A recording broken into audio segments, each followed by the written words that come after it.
Why would you want to go to? You're gone to Brazil. Brazil's coming to you. And out of office. I will say, out of context, that line is pretty weird. But hello everyone, welcome back to Off the Shelf Hobby Podcast, episode 3. We got to a third episode. I really doubted us for a second, but we did it. Here we are. Recording date is the 14th of January 2021, and I'm joined by my regular host, Alex. Hello. George. The trick is not to take a huge bite, just as you call me out. Mm-hmm. John. Also eating. And the self-titled Scorpion King, Evan. Hey, how's it going? Wait, can we just do that now? Can we just request titles? He doesn't even have a scorpion. He doesn't. No, he doesn't. He's a fucking liar. But like that's just fair game now. Yeah, I'm gonna start noting some down. If any of us were to get a scorpion, though, it would belong to Evan. That's how Probably. it works. Yeah. What's it's the king of bad takes and bad CGI. Therefore, it is Evan.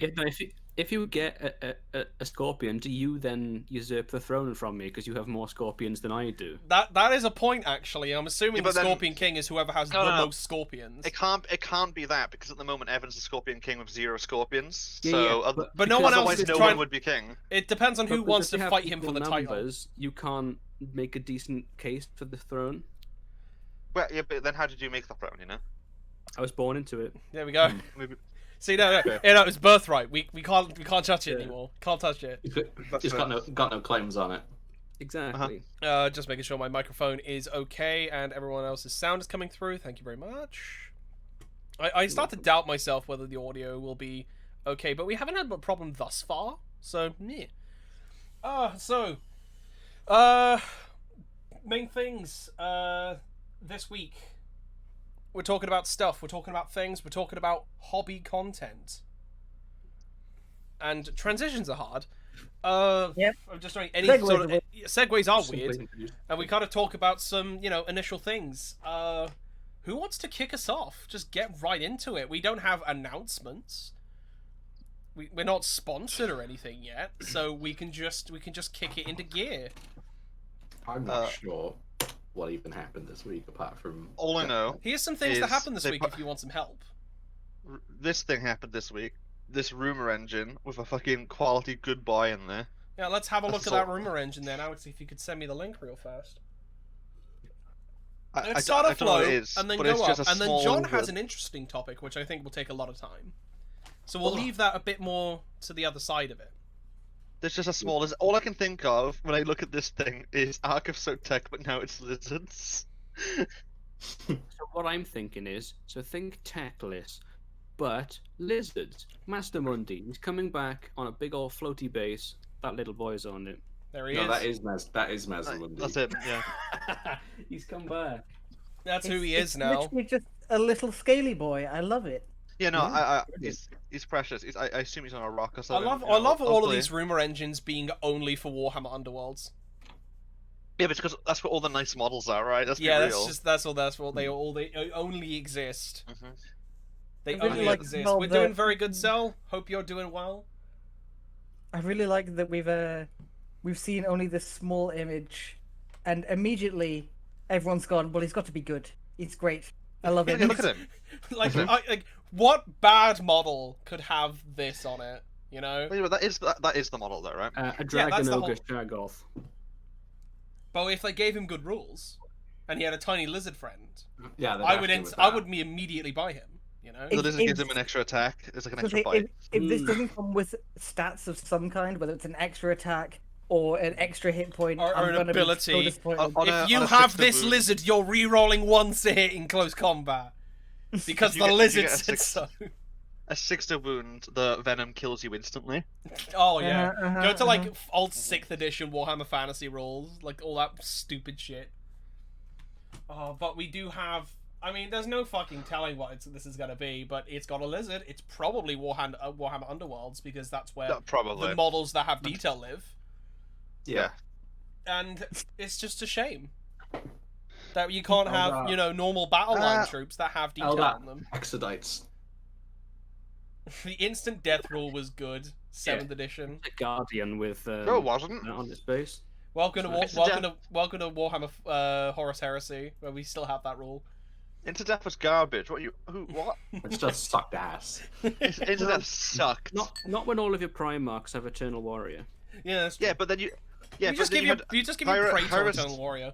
Kyra's Fate Weaver wasn't immune to instant death. You would just get like your chapter master go, "Oh, I'm gonna orbital strike him," and you just die instantly. It was like, Just, "Oh, cool." just orbital You know, strike him, just- forehead. Just Kyra's Fate Weaver, nothing, no big deal. He's not like To be fair, he can't greater demon. unbind an orbital strike, can he? Right. No. Yeah, but Can hang on, you? Evan. Most people can. Unbind Evan. this. The thing is, though, not keeper, the big bird man that isn't Lord Fate of Weaver, Lord of Change, There we go. did have immunity to instant death. It's because he has 2 heads. You can kill him twice No, as he can. easy. Yeah, he can see him coming. Yeah. The only Of reason course, instant death was fucking any use would be if you're against Crons, and then you would just the Cron player would hate you, and then you'd hate the Cron player for playing Crons. Mm. But that still hasn't changed. That is just the eternal circle. Constantly hating Necron players and instant Eldar death was players just and Space Marine useless. players. Just hating everybody you're playing against. Yeah. Apart from Orc No, players. generally Orc players just know they're not going to win. Whatever army you're against, if they win, it's bullshit. Apart from Orcs, because you know you had a good time. And that's because orcs don't win. Also, if when they an orc did- does win, it is bullshit. Yeah, it absolutely is, and they'll sit there and go, "Well, that was ridiculous." I can't believe I won. Yeah. But yeah, no, some bonus thing, extra thing. What else happened this week? We Women. got Death Guard Women. stuff because Oh, as of women. time of recording, and when the video goes out, which the other 2 videos are now on YouTube, on youtube.com/GazOfAllTrades, and they will be moved most likely when we set up the Off the Shelf official channel, which that's gonna take some time to figure out, but that's coming. That will all be up there. We'll make sure these will be the Friday upload at least, so you can listen to this while you're painting and you're using for your weekend chills. You but realize it's just going to be us listening to ourselves. yeah, it's great.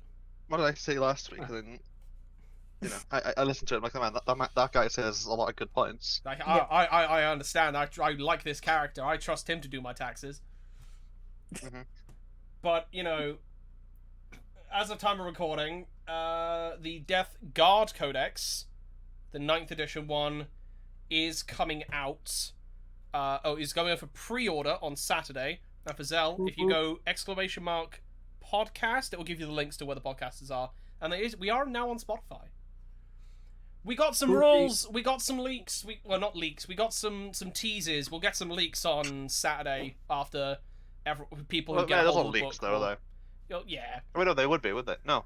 Well, no, because it's not out yet. It's just up for Is that pre-order. pre-order? Or is it Yeah, it's out up for now? it's up for pre-order Oh, yeah, on yeah. Saturday.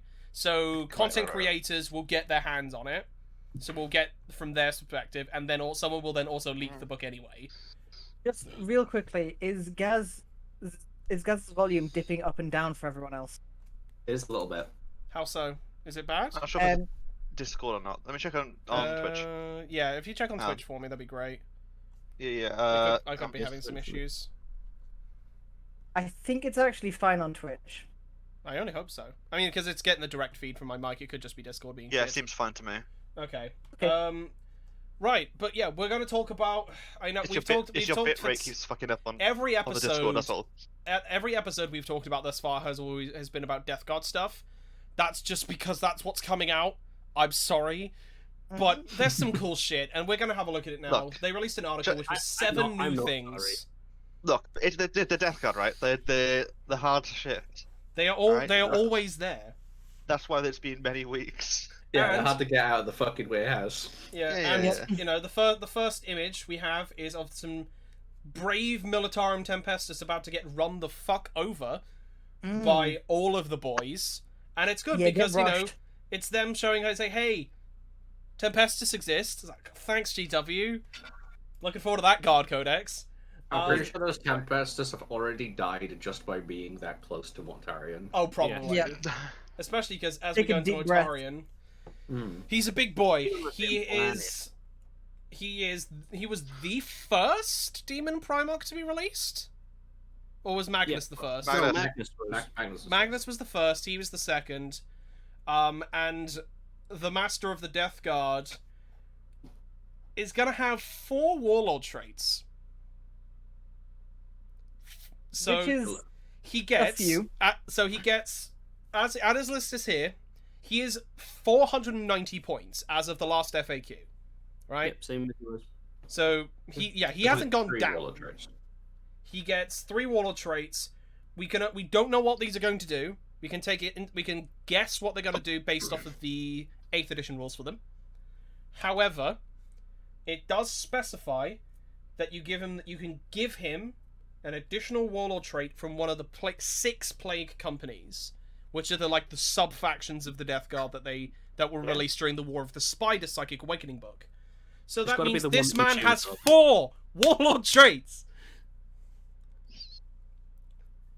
Fuck him. Yay. I want 4 Warlord traits. To be fair, Deathwatch get 2. You can have 2 Warlord traits active on a character at a time, which I thought was that's pretty good. You don't have a That's Demon quite cool. Primarch though. Yet. Yeah, we don't even know what's going to happen with Magnus either, how his multiple Warlord trait. It makes sense that he has multiple Warlord traits because he is, Nurgle incarnate at this point. So Yes. and he's got Revoltingly Resilient, which is most likely something to buff his disgusting resilient rolls. Just watch it reduce damage by 2. Yeah, it could be. And then Arch Contaminator, which Evan, remind me what Arch Contaminator does in 8th edition? Arch Contaminator in 8th edition was the best Warlord trait because it was... You have an aura around you of 7 inches, which is anything that has Plague Weapon, which is normally reroll 1 wound, you now reroll all failed wounds. Ooh. There you go. Insane. It could be the same, it could be slightly different. And then Living I imagine- Plague, which I I'd say think the is same. new. I don't recognize that name. But then it's also kind of confirming, they've shown off the Plague companies already. They've shown off a couple of them. One of them being Poxwalker heavy. People are like, it's only Poxwalkers, but then we lead back into... There's not much we can add to the Mortarion thing. He's got 3 Warlord traits, and he's just under 500 points. How many points is the Silent King right now? Oh Lots. god. A lot. He's like 500, 600. Yeah, No. he's not 600 more than something. he's 600 and something. So this guy's cheaper than the Silent King, but he's got so many fucking. I think people are actually going to bring Mortarion into games now because people just didn't.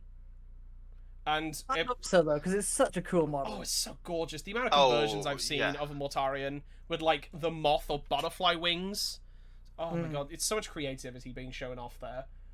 And, with him being allowed to take the Warlord traits from multiple Plague companies, which means he can be basically anywhere, as a Supreme Commander. Yep. So you have to take the Supreme Commander detachment to get him. And one of the Plague companies they've already shown off being the Poxwalker one, and people are like, but they're Poxwalkers. Poxwalker's got a buff. They're now toughness 4. Okay, yeah. People are That's complaining, so obviously, gross. losing the 5 of Feel No Pain, people complaining about the Poxwalkers, and that makes them worse. But they're cheaper and now toughness 4. They're better now. Oh, they Sure. are going to be better. I honestly Because- think that they're going to have a separate rule, which is a 5 at Feel No Pain. They might do, right? Probably. But the thing is, Lads guns went from winning them with 4s to 5s, right? That's huge. That's absolutely massive for them. What did That's Typhus do? That's not Typhus- quite as good. But, Typhus gave Poxwalkers +1 strength and toughness. So if That's he gotta keeps be that, changed, right? I hope it is, otherwise they'd basically just be Plague Marines light without a 3-up save. look at that smiley boy. Imagine Look how that's just proud he fucking- is.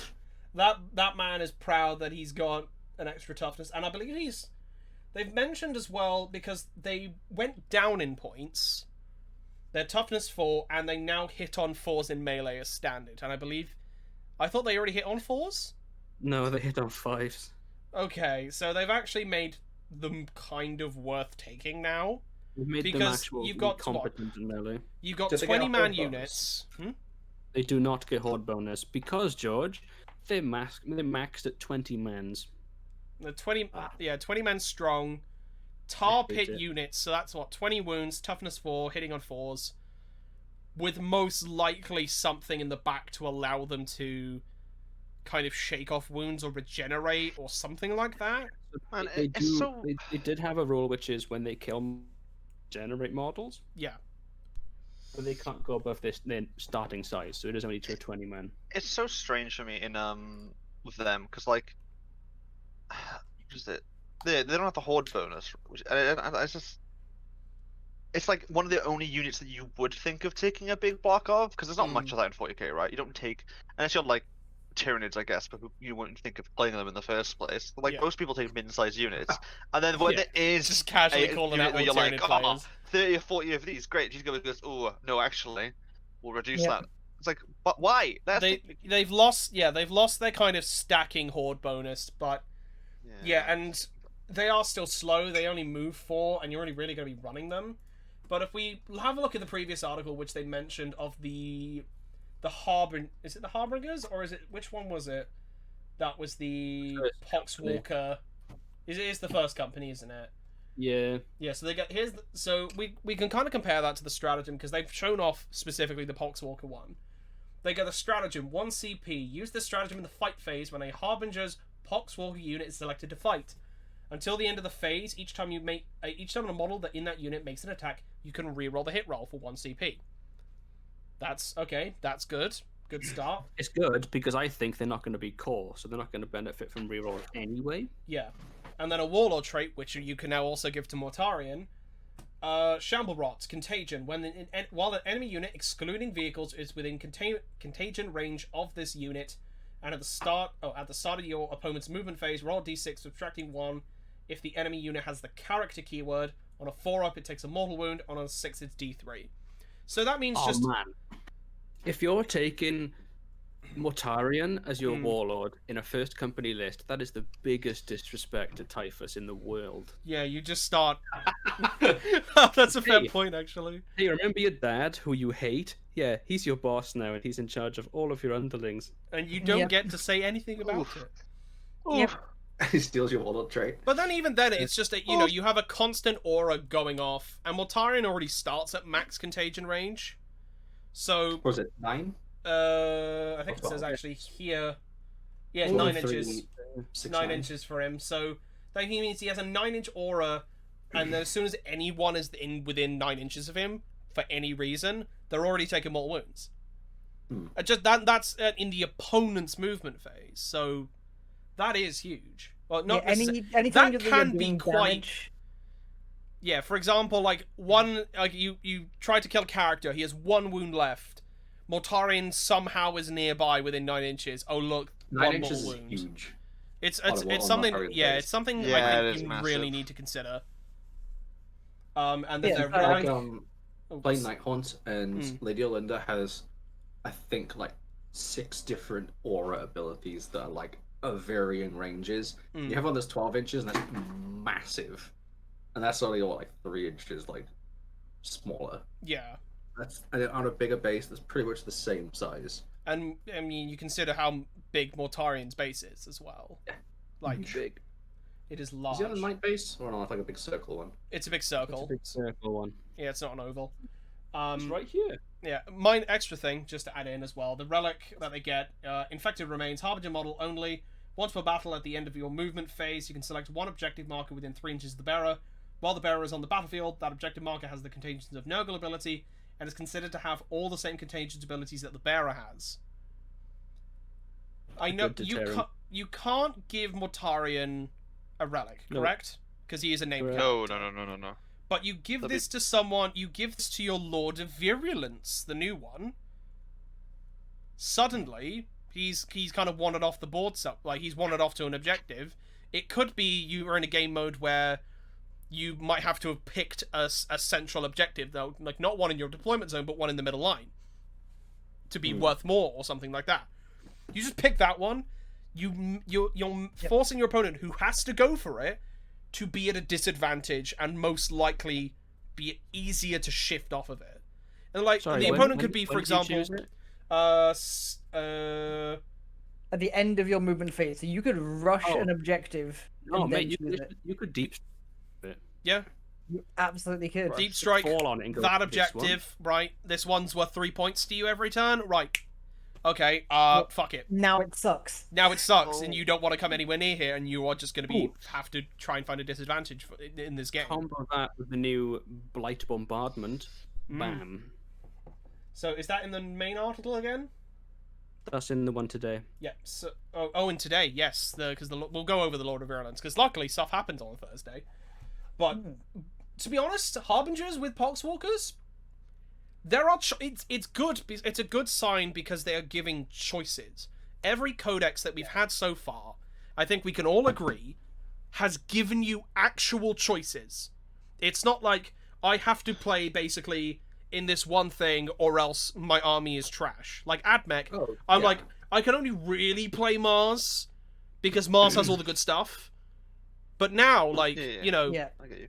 especially with Deathwatch had choices, Space Wolves have actual choices now in some cases. Blood Angels definitely have choices. Crons can now do melee. Exactly, armies it's and not feel nice, like it's and just rates. Zell, who's in the chat at the moment, is, you know, specifying he is a Nid and Proud player because he's keeping them in the box until the Codex comes out. Well, that's brave. When the Proudly in the Codex box. comes out, I can guarantee. Okay, I can't guarantee. I can hope. That I don't want to be that hard on it, but I can hope, especially that the Nids will get a lot of love in their Codex but just by going off what we've got so far, you will actually have choices. Yeah. Which is Make a good balance. If you have choices in your army, it means no two lists are going to be the same. You know? Well, they do have 6 troop choices, so I do hope you'll be able to use more than just 2 of them. Yes, exactly. That is a thing to think about. Right, back on the Death Guard though. Tougher Death Guard Chaos Lords. So, Yes. it's a little bit of a look at text, which I Finally. will read out. Or, Evan, do you want to give the summary for us? So, basically, in the 8th edition codex, they were the data sheets for Chaos Lords and Sorcerers. Literally copy and pastes from the Chaos book. So, they were exactly the same. They didn't have Disgustingly Resilient, and they didn't have Toughness 5. Yeah. Which is so unthematic. It hurt me, so I didn't take them. Now you can they're take Toughness them. 5, and they have Disgustingly Resilient. They are Death Guard now. And They're not just people Contagions. who are like, hey, I'm also here. Yeah, it's like, Picked them hey, up on you the can way. actually have a Nurgle Chaos Lord or a Nurgle Sorcerer. You don't have to pick necessarily the set kind of Nurgle caster or the Nurgle characters. Oh, I don't like him. Like, the problem is though, is if you wanted access to those powers, like, right, I've got a Demon Prince of Nurgle, and I've got one Mortarion. of the Mortarion, or you've got a Death Guard character, right? And you're using them as a tax. You're like, well, I want to have access to the powers, but I also have this this character I don't like. I can't have to take him.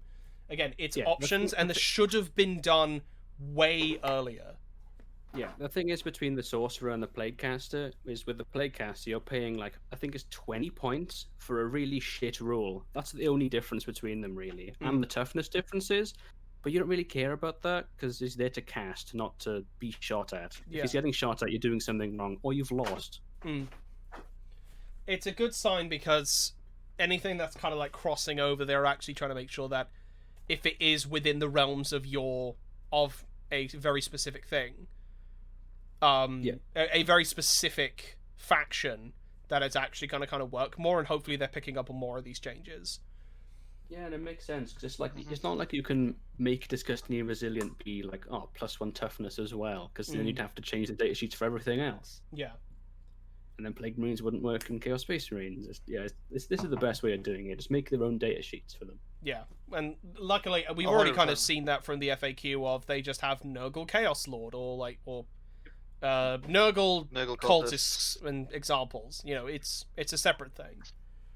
So we move on to some contagions. They've added there's 2 warlord traits here that they've shown off for different plague companies. So let's have a look. We've got the droning. While an enemy unit is within contagion range of this unit at the start of your opponent's movement phase, half the enemy's movement characteristic until the end of the phase. That's spicy. That's just Making people as slow as you are is always good as death good. Yep. yeah, because you're Slow- forcing as their slow as movement. you are, it's You the know, funniest bit though. Yeah. Oh well, not even as slow as you. Almost as slow as you. almost. Almost. But also, it's like it's being in contagion range of the character that has that warlord trait. So unless that's like late game, you're probably going to be expecting people to be in combat or to be moving around more between like turn 2 and 3, which is what, that's 6 inches on the contagions, which I've got up here. Actually, I can check. 3 inches on battle round 2, and then 6 inches on battle round 3. So that's a 6-inch aura of half movement. Yeah. I feel that's not really got a place. It's good. I think it's quite good. It's I good. think if you get the handful of auras of these halfway up the board, God, you give so much safety to your backline. Cultists, I assume, can give off the aura.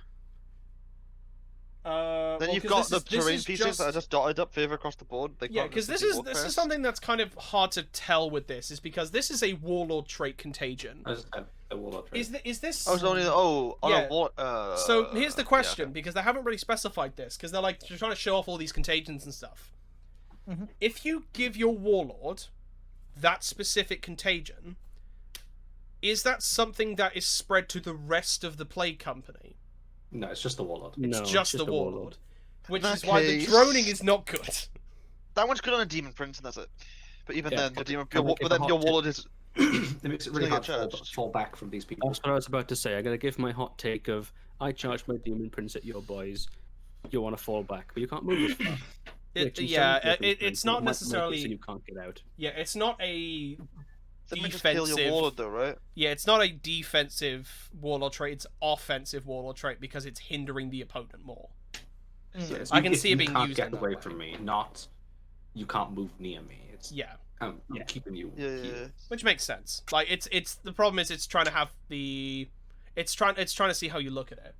The second one being Nurgle's fruit, to contagion. While an enemy unit is within contagion range of this unit, each time an attack is made by a friendly Mortarian's Chosen Sons model, so one of the play companies, against that unit, the target does not receive the benefits of cover.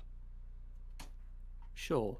It's pretty good. It's Now with the it's -1 situational. is pretty good. Yeah, it's situational, but you know, some warlord traits are situational, and if you're going up against armies that Anybody? will be kind of trying to just moving into terrain more, and for example you end up charging into terrain, or it's even because it's each time an attack, you get to battle round 4 and that's a 9-inch aura, and you're shooting at someone potentially on objective who's in cover, and just make it like, hey, you don't have cover anymore on that backline unit that's hiding there. There are situations where I could see this working. Yeah. But it entirely depends on the contagion range. And I would assume there would be a psychic power that would allow you to extend that range. Oh, maybe. Because there are psychic powers in the Space Wolf Codex, which is be in the assault doctrine for a turn, but like That's you, cool. like you can make a unit be classed as the assault doctrine, so they get their super doctrine as a psychic power. So I could assume there would be a psychic power which would be have max contagion range. You know, you suddenly cast this on a guy and he suddenly has a 9-inch aura.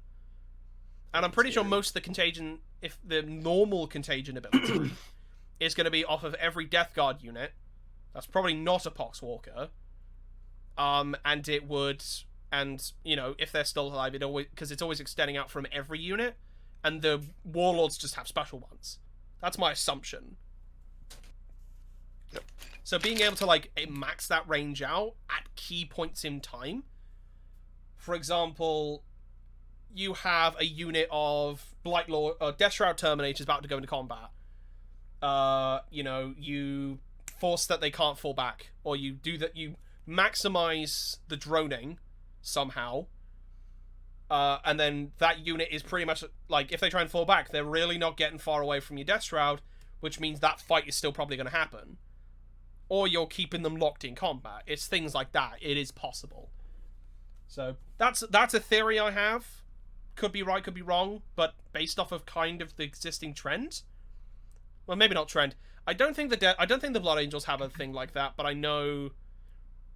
I think it's just Space Wolves. I think it might just be Space Wolves, but it would be a thing that makes sense for a Death Guard psychic power. It probably wouldn't be one you'd always take, but it'd be there, you know. Right. Speaking of Death Row Terminators, and I bring them up because I saw their name directly in my sightline. They fight harder and run faster. They now have a 2-up weapon skill. I'm amazed that they didn't before. I'm honestly surprised they didn't. Yeah, they should have done it ages ago. By fast, I assume they moved 5 inches instead of 4 inches. No. Yeah, that's correct. Or did they move 3 inches? No, they moved 4 because they were in cataphracti armor. Yeah, but then also, they go slow, so another -1. Yeah, it's the exonerable advance. Because they have that, which is the ignoring your movement can't be affected. yeah. So having them being able to, like, their movement can't be hindered at any point, makes them quite scary, because you can't put terrain in between you and them because they don't care. Yep. Just walk through it. You can't reduce their charge rolls via psychic powers or any kind of. Which in reality is like, for example, for me as Deathwatch, who has that as a thing, that would be a prime target for me to do that on, but I can't. I can't do it on any of the elite or infantry of a Death Guard army. So I really have to rethink how what my strategy is, you know. And the Reapers, the Scythes, I think these have changed. Both of them being plague weapons. I don't think they were plague weapons before, actually, the Scythes. They weren't. They were. Oh, they were, okay. Literally everything that isn't in the Chaos Space Marine book has plague weapon, more or less. Okay, so let's have a look at the stats. The Man Reaper, nice.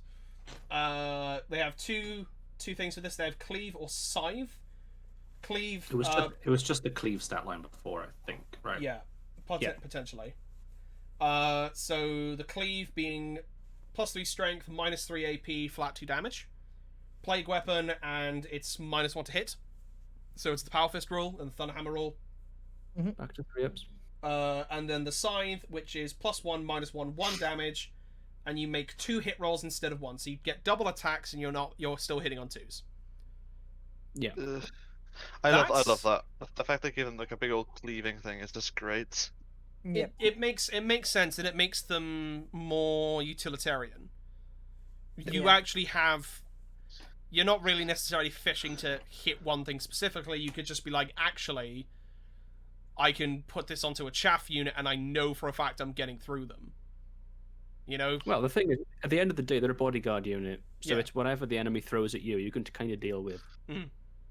Yeah. If somebody's like, I want to bog down Mortarion with 30 gaunts, you're like, okay, cool. I'm just gonna cleave through them all. There you go. Have fun.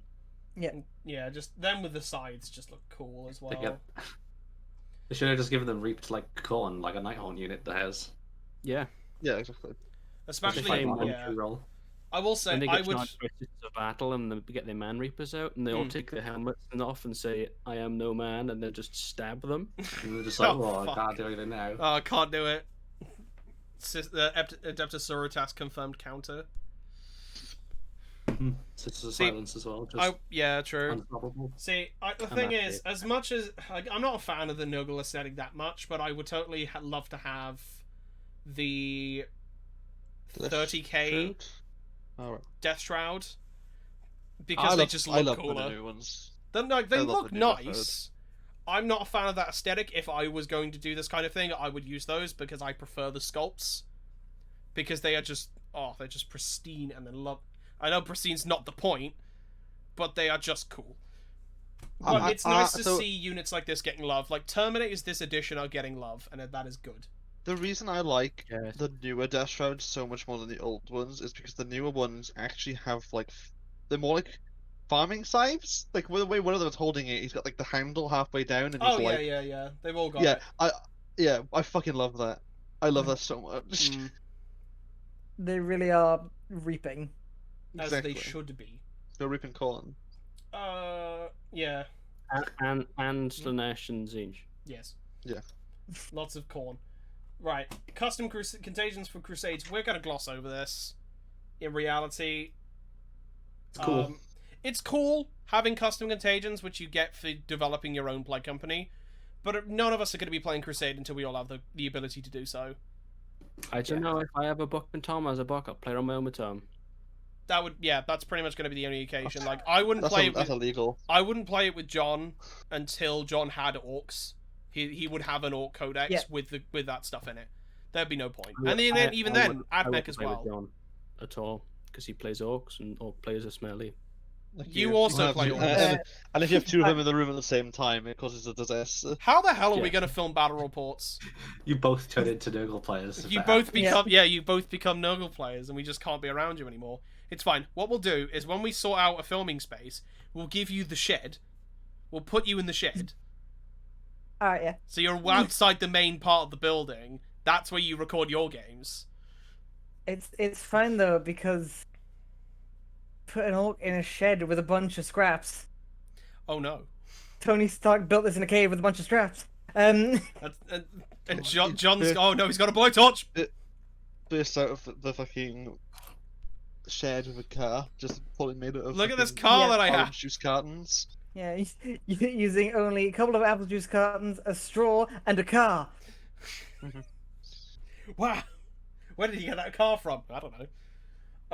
Like, okay, it is cool because it is just like you get to mix and match and you get to customize, and I think that is a good thing to have for Crusade. It allows that kind of flavor when we get to play Crusade.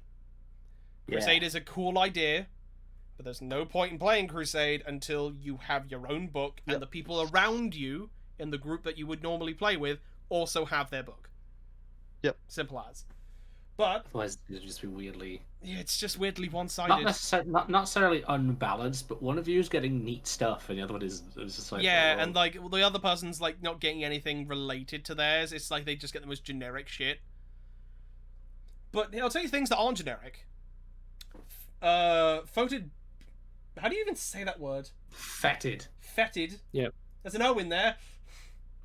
Damn you, English lexicon. The fetid bloat drones. Alex, we had a discussion about this before. That you said that you were looking forward to them getting a buff. Not them, but also the other ones. The blight haulers. The blight haulers. There he is. He's sneaking out with this image. I love the blight haulers because they're just dumb. Mm. They just look cool. But the bloat drone, well, the melee. I want that to have the melee buff as well, and it has. So that's fucking. Yeah, because they have the lawnmower. So let's have a look at what they've got. So they have the flesh mower. So scary.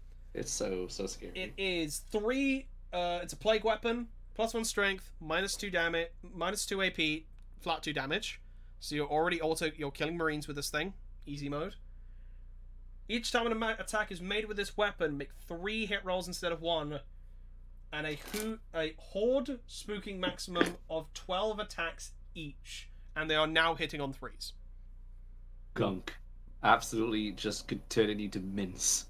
The most important change about them is the fact that they've gone down to 9 wounds now, so they don't degrade. So where they used to start at strength 8 and go down to strength 6.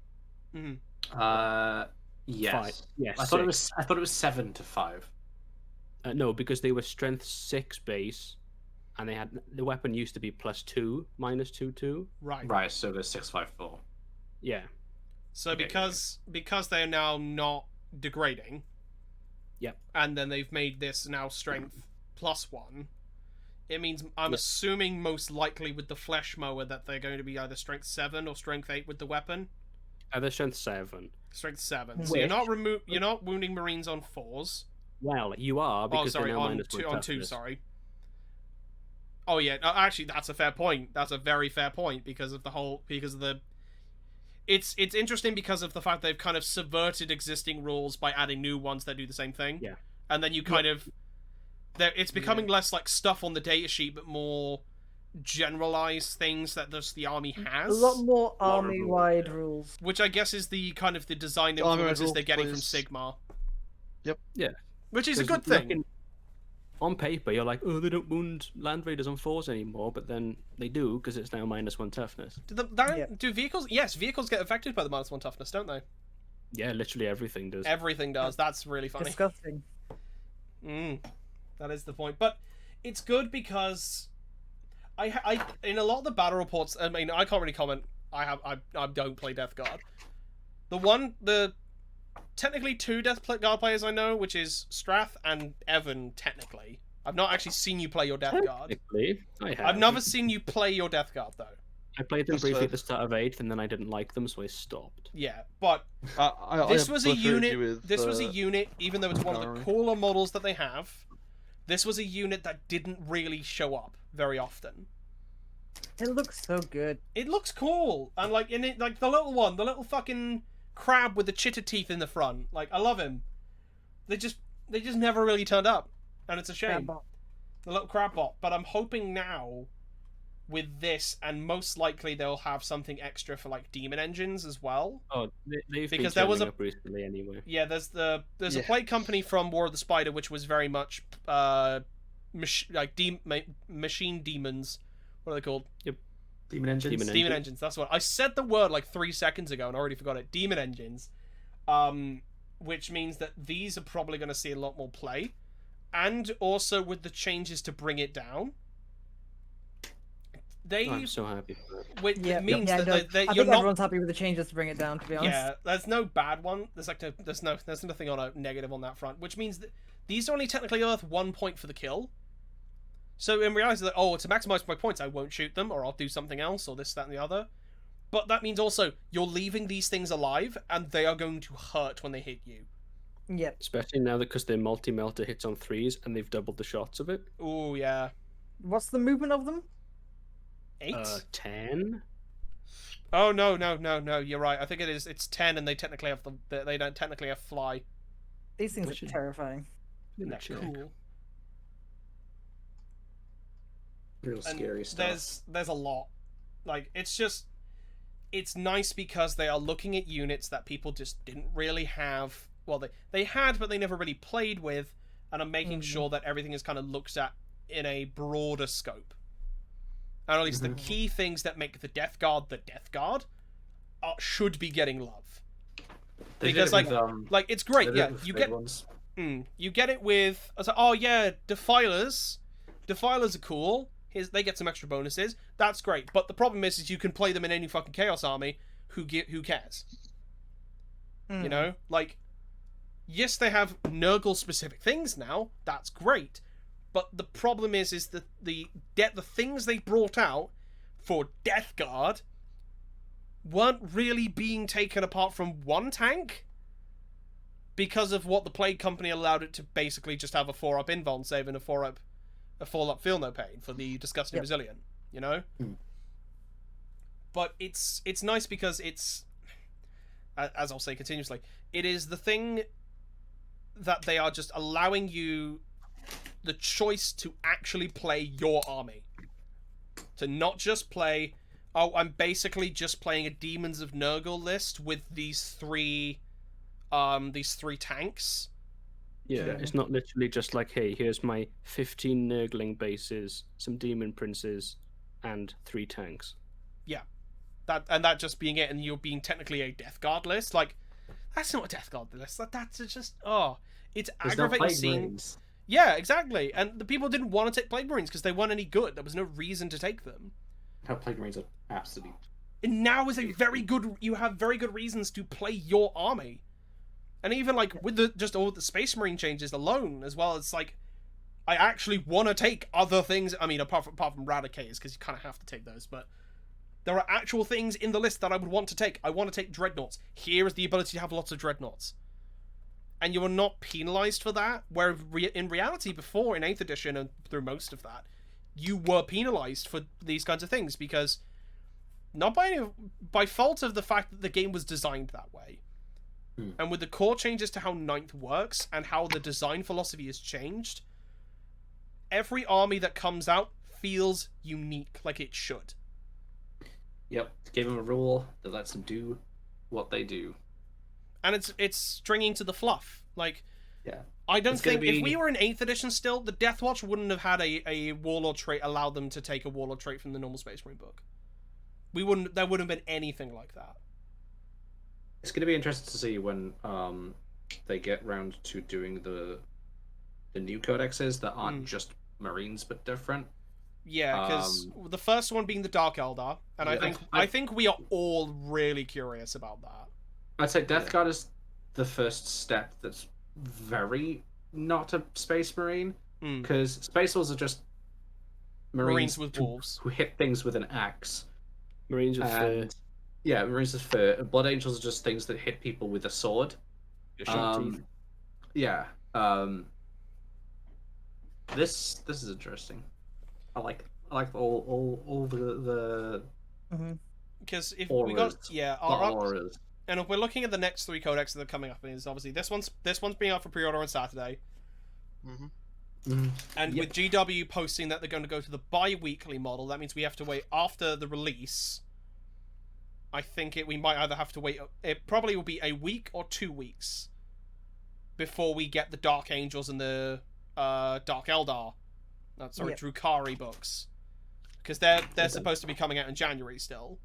To be honest, I think the Drukari interest is a little bit more exciting to me because, as you guys said, they're kind of turning the dial away from Jimmy Space.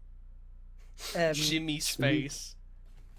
And James Workshop's Space Marines. Yeah, and Big Jimmy. But yeah, so they're taking the dial away, and as I said, this is the furthest they've gotten so far from it in 9th.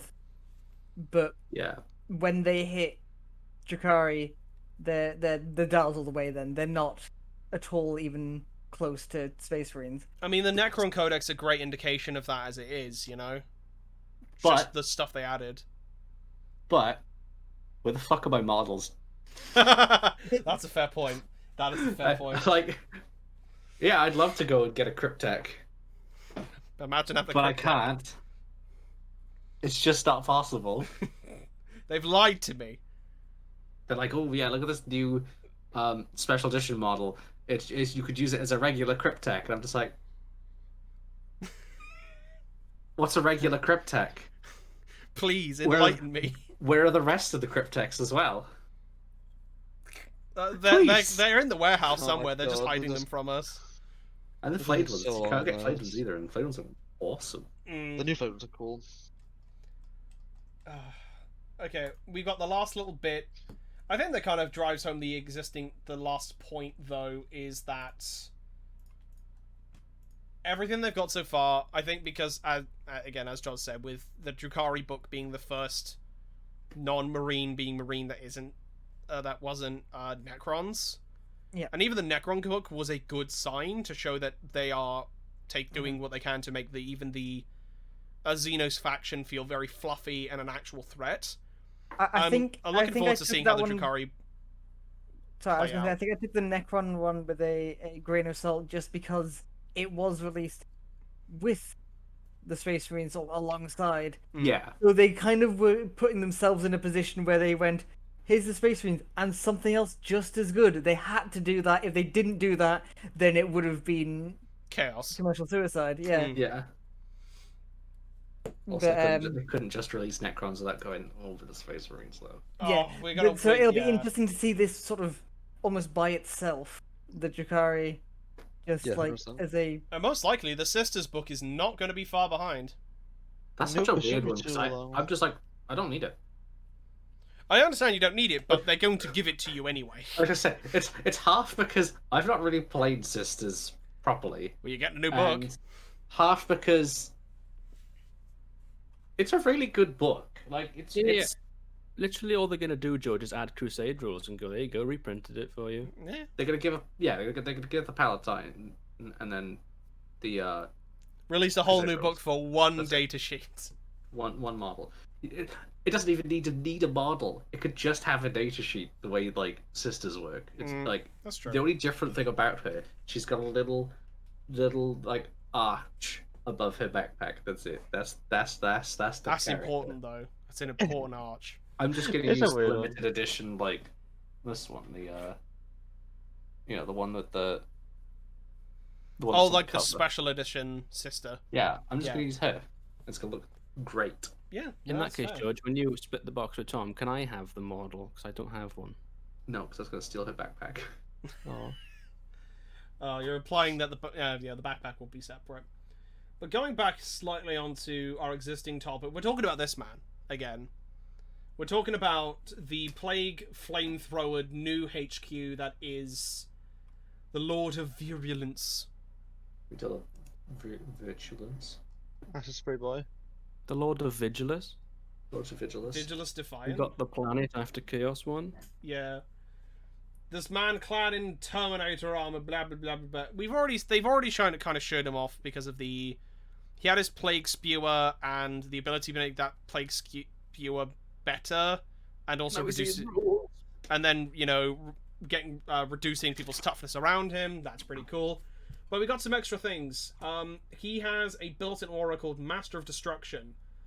While a friendly Plague Company core unit is within 6 inches of this model, each time a model in that unit makes a ranged attack with a plague weapon on an unmodified wound roll of a 6, improve the AP characteristic of that attack by 1.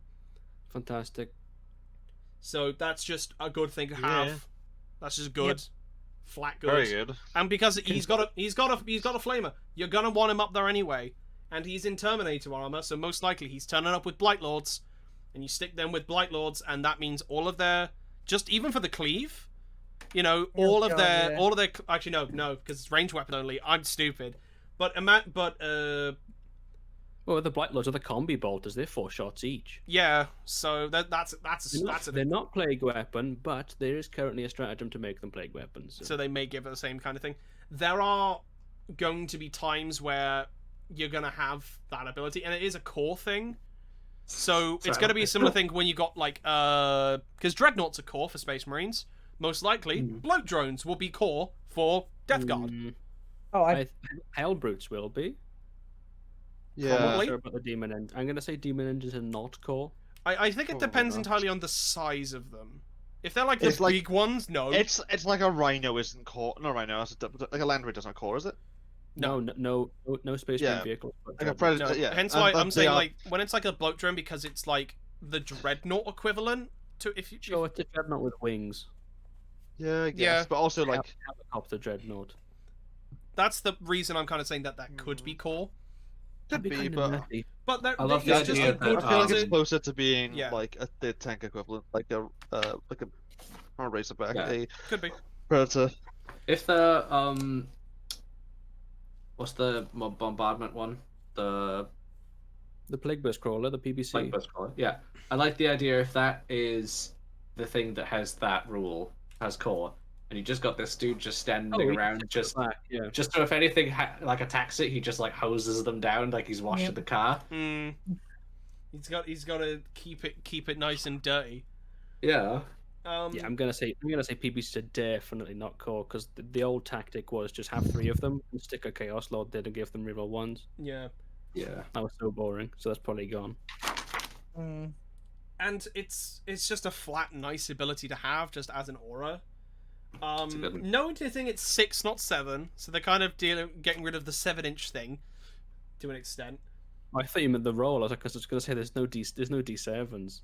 Imagine a secret D7. But you roll in D8. I mean, I did. They I did a did see D16 blood roll. I did see the save of a 7+ earlier.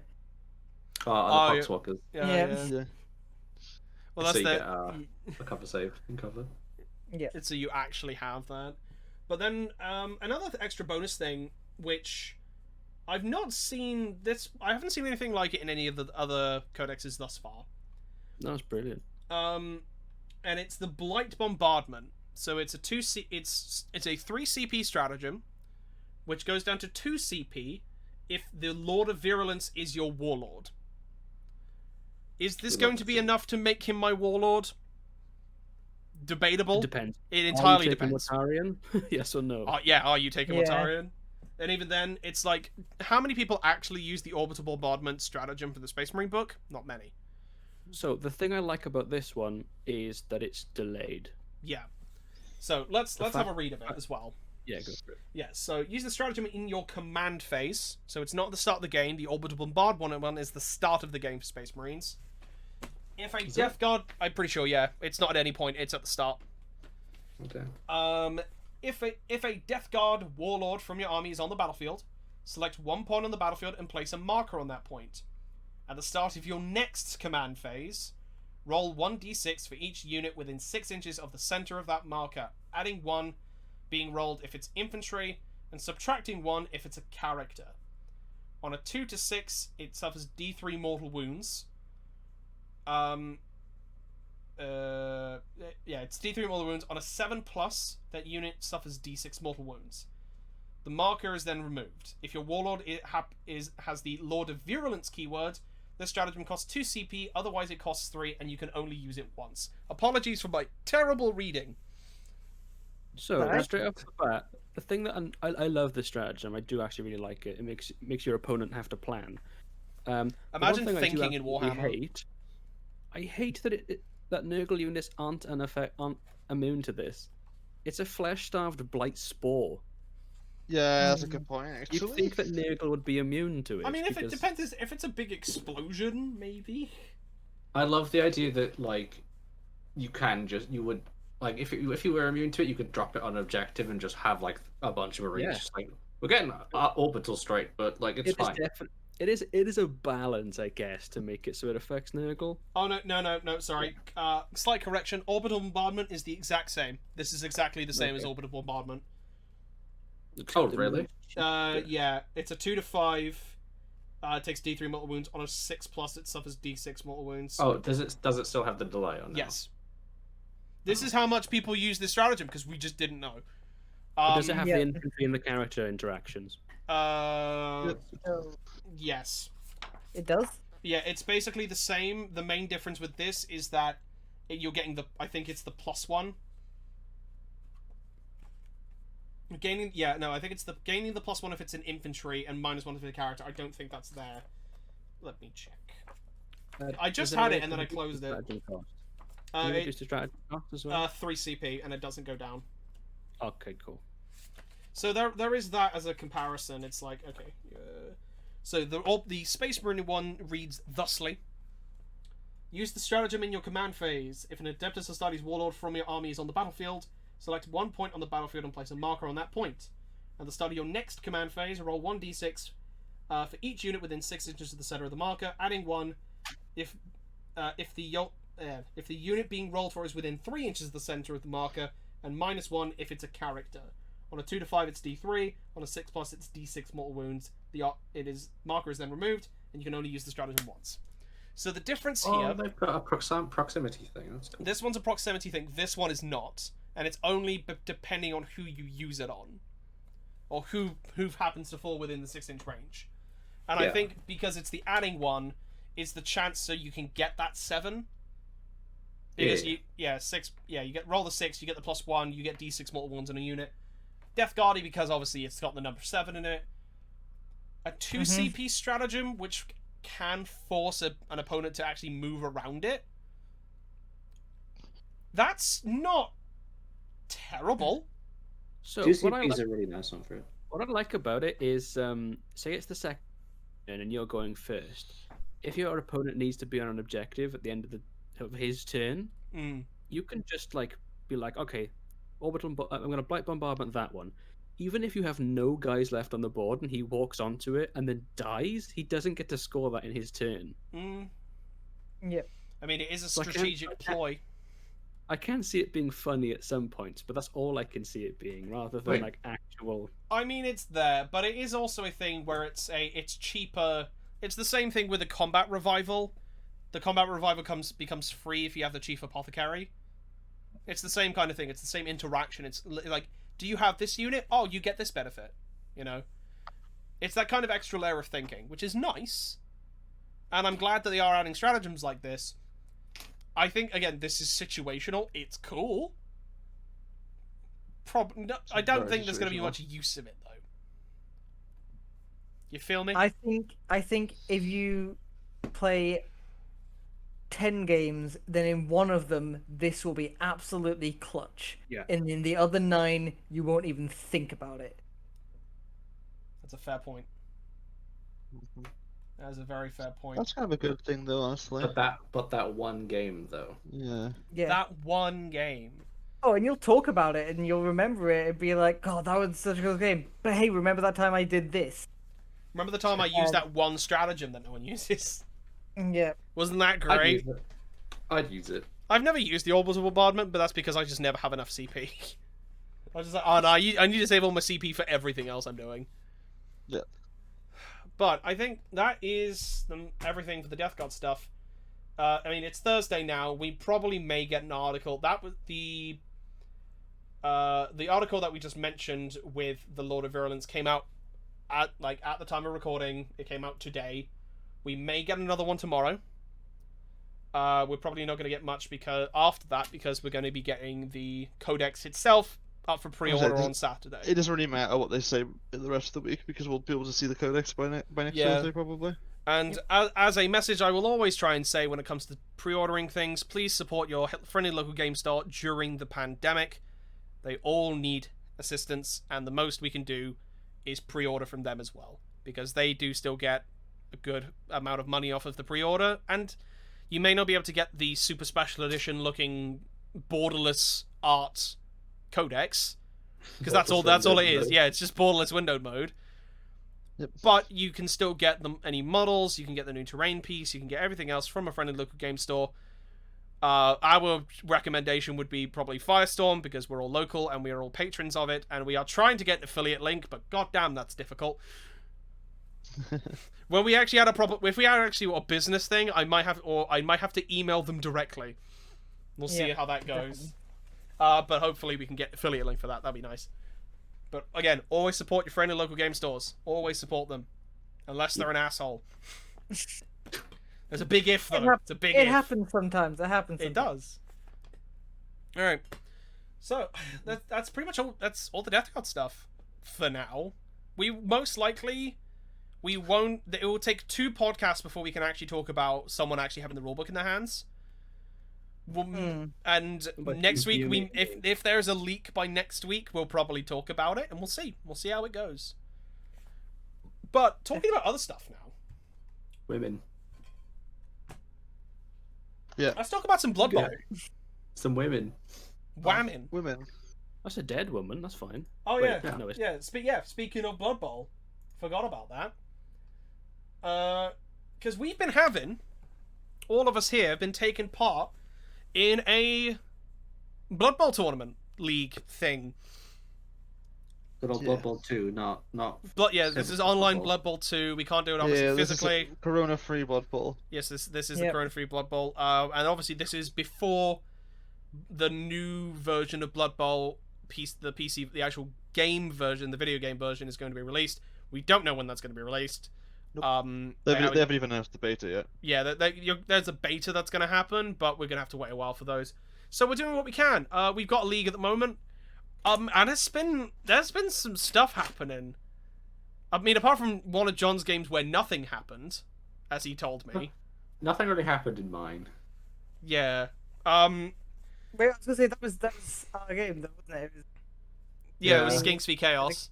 Skinks v Chaos. I haven't played my other one either, so. Yeah, so we'll kind of go around. I'm currently playing a team of dwarves called the Bearded Tappers, and we're all named after different types of alcohol, or ales and lagers and stuff. And currently my highest level player is called Carling, because he punched a guy.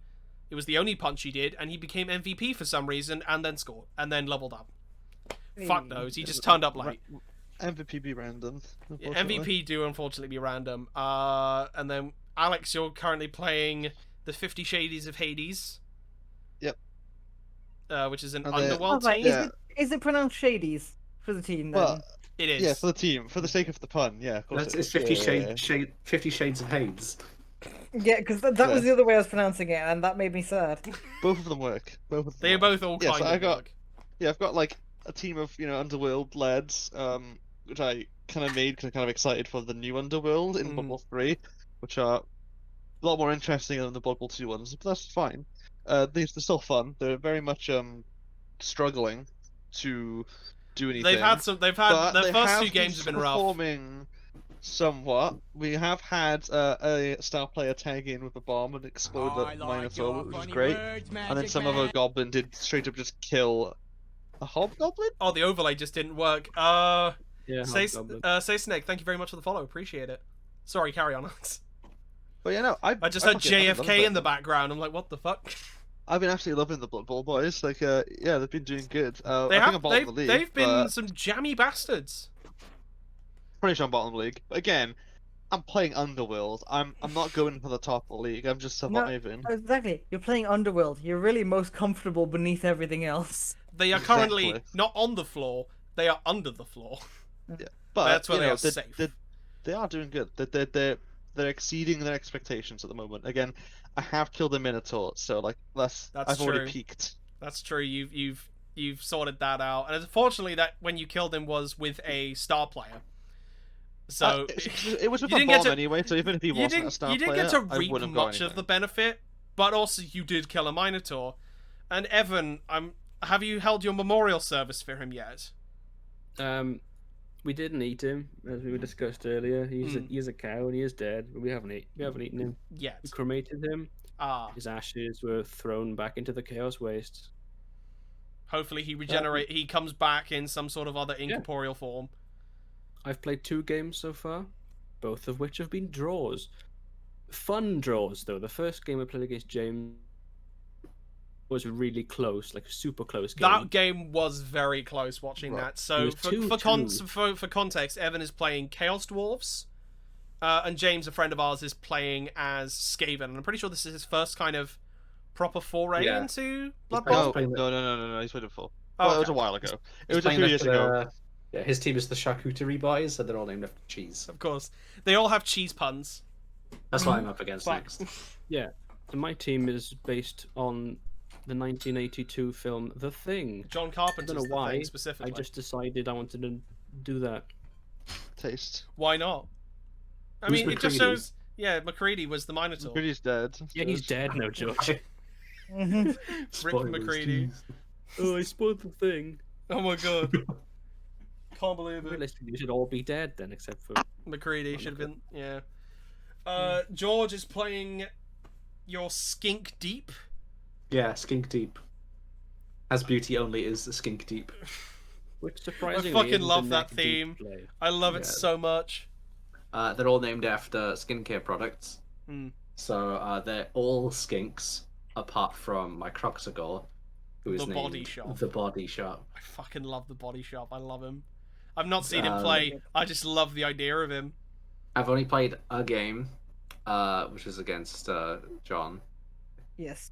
John's the darkest roast. You won that game, right? 2-1? No, that was a draw. Was it a draw? Yeah. Amazingly, it was a draw.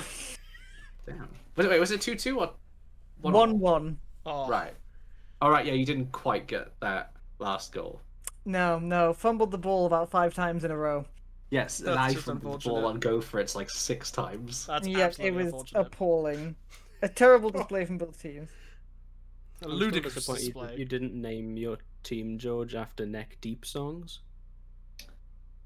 Especially considering they're a Welsh band. Maybe you should. Nah. The Body Shop. The Body Shop is a opportunity that can't be missed. Exactly. Yep. I've still got my game to go. I've played my first game. I played against Alex, which was streamed live on the channel, and there are clips available. I've downloaded. I think I've downloaded the whole game. I'm gonna try and put that up, just for chronicling's sake. But that was. I felt bad after that game. I felt like it was a really fun game. Because you only had 2 players on the pitch by the end, Alex. That's why I felt bad. I'm playing Underworld, all right? I had 2 players at the end. That's better than average. Yes, that's a reason to celebrate. Yeah, that's a reason to celebrate. Especially, like, to be fair, we almost had a draw on that game as well. Exactly. And I did draw against Evan, took right? the only reason I won that game is because I fouled one of your rats and killed him. That was the only reason I won that game. He had to come in though. The rat in my first game. See, us dwarf players aren't that different. I mean, Yeah, apart don't from get the us. fact that you had minotaurs, Horns. not horns. The horns, that's kind of weird. Dwarves together strong. Big strong. The thing is though, we still it was a close game because that fucking goblin being super lucky, making not 2 3-up dodges, a 5-up pickup, and 2 going for it, and he made all of them with a You did use a reroll. I had a reroll. I had You a did- reroll. One of them going for it. You had to reroll, but you still did it, and it worked, and you scored. There's and nothing. There's nothing riskier than a go for it roll. That's true, as we've seen now, especially in John's second game, who played Fox, who was playing Nurgle. There was some fumbled going for it on Yeah, both there was- sides. A Don't do lot it. of fumbled rolls. So for the Darkest Roast, I'm happy to say that I've got a draw and a win. Despite this fact, though, my team value is on a steep decrease. If we continue going on this way, I will have a team value of less than 500 by the end of the league. Oh, no. I'm right there with because you. I'm yet to have any players supposed to. advance in any way. I've gained 2 injuries and one of my players has died. However, good news is, despite the latte being spilled, Latte was obviously the player that was lost. Right. Despite the latte being spilled, it has been mopped up by the Nurgle team and recruited as a rotter. God damn it. So I lost a player and Fox gained a player simultaneously. It's a and it net was gain, wonderful. especially because I think one of his rotters was severely injured after that game as well. One of them died. One of them killed one died, so in it's a response. good replacement then. Absolutely fantastic. I'm looking forward to this. Like, it's just been good fun just talking about it and just kind of adding these extra thought. Like, it's the applying personalities to these teams, and it's just fun. Like, half the fun has just been coming up with like our names and talking about them, and then actually I playing the absolutely- league. I love know, my boys. Is secondary to that, but my god, I'm looking forward to seeing how this turns out. We will say, I think we've all agreed probably that we will be doing a second one. Oh yeah. It'll be the first properly televised Fork Invitational. The second prong will be brought live to the masses. Yeah, but we're still working on it on like a video deal with Sky. So Yeah, we got to get Yeah. Sky Yeah. Sports on it. I'm Sky still Sports, sorry. I still need to order in a fork as well. Yeah, we Yeah, gotta go Sky Sports. Mhm. They're gonna help us out. Yeah, you definitely need to find a fork that we can actually send Yes. to Yeah. each other. We need to find a fork, and after every thing, it's all the fork handle, all the prongs are bent over, and then you have to rebend them back into place for each one. yeah, No, I don't like that. See, that's a monkey's paw right there. You just made the culinary monkey's paw. You can't. A one-pronged fork is a knife. Like No, it's no. It was just gonna It's be a a fork, but now you're like, okay, if you bend the fork after every game, then that, you got you bend it all at someone's once, getting and then you put it cursed. back up.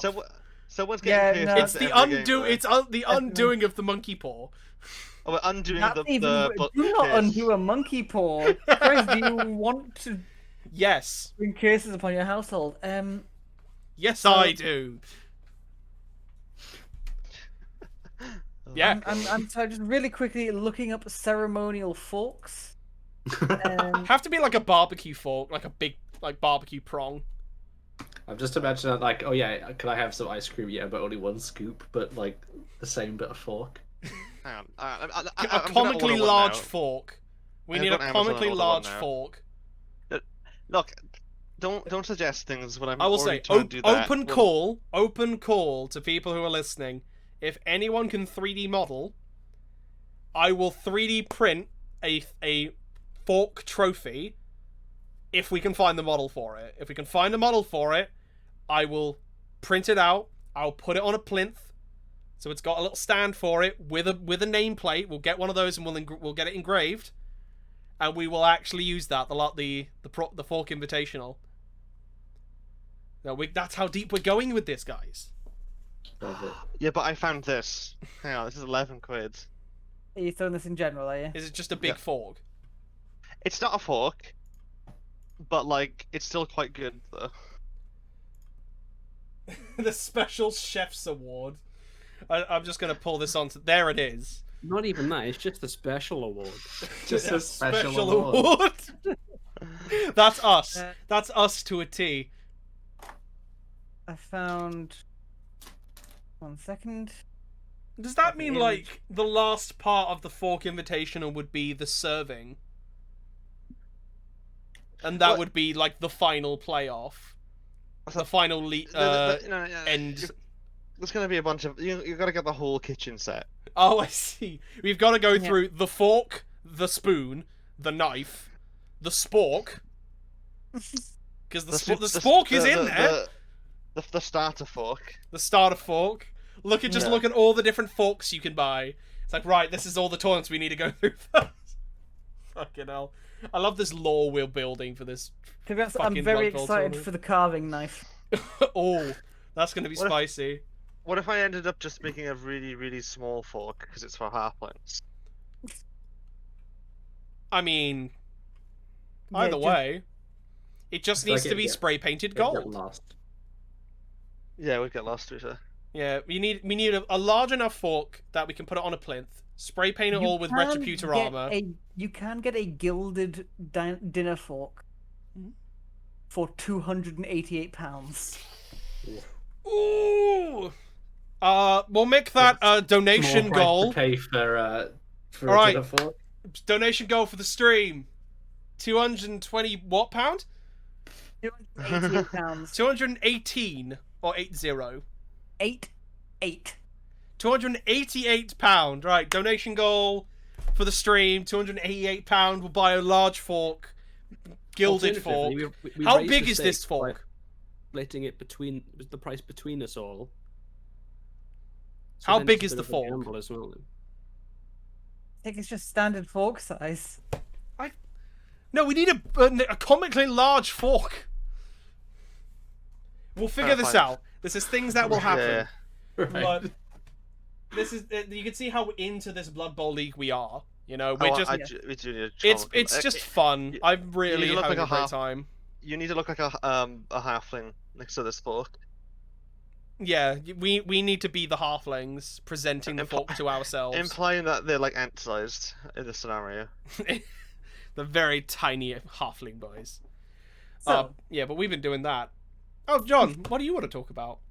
I was gonna say the topic that I listed for the day, and hey, you even managed to make it the title, is I've over the past few days been experimenting with kitbashing. My own death roller for Oh. What did you do with Battle the wagon. roller? That looks neat. it is it's a Wait, thick plastic bring it tube back. with sorry. thick plastic tube with just a crap ton of sprue bits. All right. Oh, that shit. It looks like individually a cut. See, I thought you meant Okay. dwarven death roller, but that makes more sense. But that's also really cool. It's the F's you didn't hear. The F's are Yeah, that was a silent. death roller. Yeah. So for The what John is mark. holding up, by the way, for the audio listeners, is he is holding up a battle wagon, an orc battle wagon with a kit bashed front to it, which is made of 2 wings from a orc blitzer bomber kit or one of the orc flyer kit, and has the aforementioned roller in between, which is I think is a very good kit bash because fuck trying to buy an actual death roller. I really like I that. 'Cause it looks a lot like I'm just imagining those, so, things you know where it's those- like the videos where you just throw something throw a into bar. it. Yeah, and it's yeah, like, that's what I was Yeah, saying. yeah, that is was if you that throw was a definitely barrel the into inspiration something, for right? it. But so I was gonna ask to the whole group here, of your own builds or possibly ones that you've seen, what are some of your favorite and best kit bashes that you've seen around or Oh. that you've done yourself? That is actually a broad question because kit bashing is one of those things I've always wanted to probably try, and I've never really been able to pull off effectively. In my even with things with AdMech, I haven't really been able to pull off. I think the only main kit bash I've done which is on my Instagram at least, which is GazOfAllTrades 750, would have been my officer of the fleet, naval liaison officer, Lieutenant Vasquez, because that was using the what was that? It was pretty much just using it. It wasn't really much of a kit bash to an extent. It's like a head swap on it. It wasn't a head swap either. It was using the. Hang on, I'm just getting really close to the mic real quick. It was the Nexus from the Gene Sealer cults, and he's got the little table. Oh right, yeah. And then I took the one of the Tempestus, because a command squad for a Tempestus is 4, not 5. So I took one of the guys, and then I gave her the Voxcaster. I borrowed a Sister of Battlehead from. Well, I didn't borrow. He gave me loads of spare Sister of Battleheads. Put that on. Put it on a wider base. So she's on the radio. She's pointing at the table, trying to direct the Valkyries and the Vendetta gunship, and actually trying to do that. That's probably the main one. Other than that, would have been the Jotun Ogre Tyrant on a 3D printed base, and even then, that was. I feel that's quite minimal to an extent. I've just never really based, right? Although yeah, it's a different. But I mean, I think Vasquez probably bit. is the only proper kit bash I've ever done. And even then, like anything in that realm of kit bashing would be using the wrong heads because I prefer the look of them for like my fucking Necropolis Stalkers and the Skitarii Rangers. Right. That's probably about it, because I don't like the Vanguard head, like the smooth helmet. I preferred the hoods because it fit the theme better. But that again, that's about it. Like, I would love to be able to do it properly. I'm just not good at it. And I know Evan's done some kit bashing before, I think. Takes a bit of practice, I think. Well, Yeah. I've done like very small kit bashes. Like, I got the new Chaos Space Marine kit, and basically just got like the Corn Berserker, or the Corn Berserker upgrade pack from Forge World, and just whacked those on it, and they look pretty good. These are the ones that you just posted on your Instagram as well, aren't they? Yeah. Yeah. Which is at confused_heretic. Yep. I also did a bunch of character kit bashes for Space Wolf stuff that you now own, actually, Gareth. Oh yeah. Using again some 30k Space Wolves bits that I bought from Forge World. If you are playing most of the Marines, the Forge World is a great place to just try and nick some stuff, because just being able to grab a lot of the Forge World kits for just to replace for your Marines, like Blade Guard veterans with the Forge World Space Wolf melee guys, like the Bloodclaw equivalent from 30k, which have got the big round runic shield and the axe. Slap those on Blade Guard, and I've seen someone do that before. Looks absolute. It's amazing. I love it. And it's such a simple thing, but it fits so well. Yeah, 100%. And I always feel Nice the best kit bashes are the ones that are simple. You never really thought about it until someone pointed it out to you, and they just fit the theme of the army. Anyone doing a Minotaur's army in full, same kind of thing, because those really aren't actually models, but then people are just, finding a way to get those kind of the round hoplite shields, give them spears, and try to mix and match those kind of kits. I haven't really seen many super large ones. I think the most I've seen, I saw one recently, which was someone did a Tomb Kings inspired Bone Reapers from Age of Sigmar. And Catacross, I think I've seen that. Yeah. It was using Tomb King models, or 3D printed equivalents to them.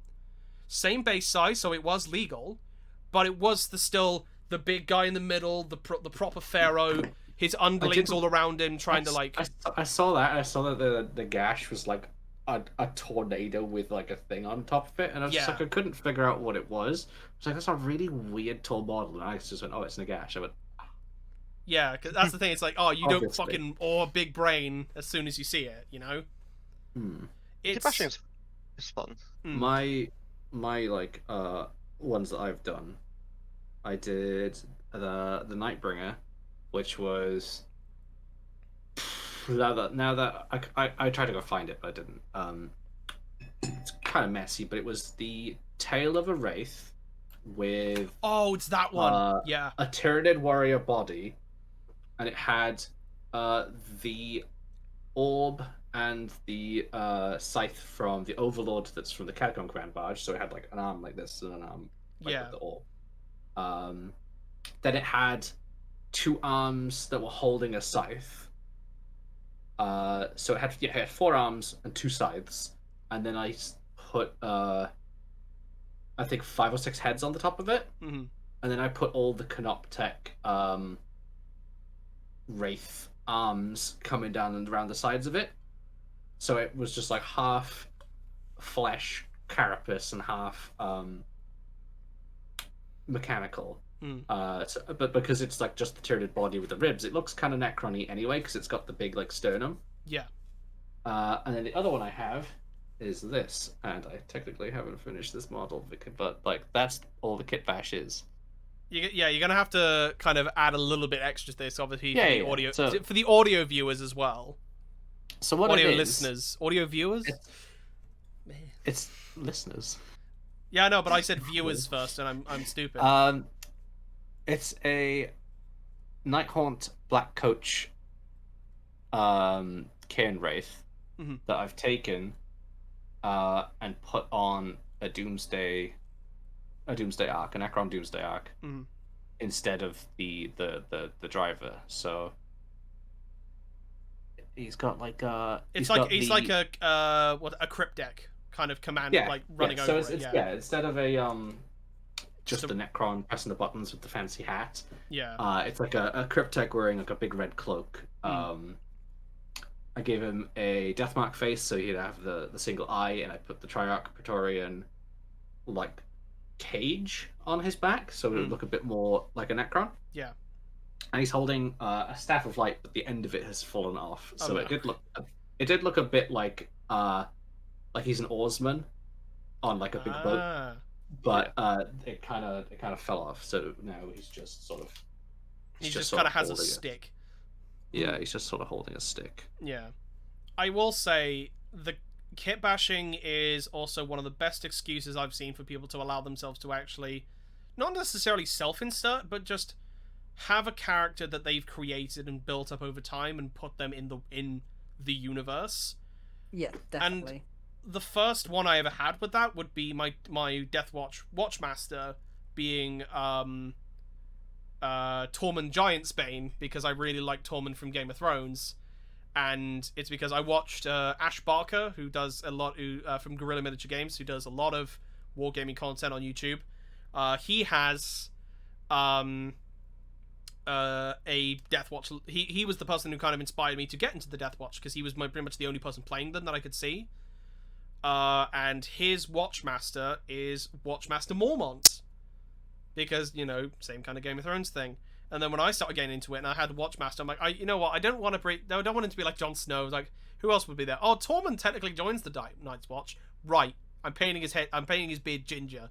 You know, and then hence I came up with a whole backstory for it, and then I added all this extra fluff. Like, it was still the basic model, but even then it's like just kind of thinking outside the box. And it's one of those, especially like from when me and John first started playing, like when I actually got John probably back into the hobby, when we were first playing Kill Team, and we were playing Shadow War Armageddon in your old flat, you know? Yeah. And that's where we came up with Christ the Killer, where he showed himself.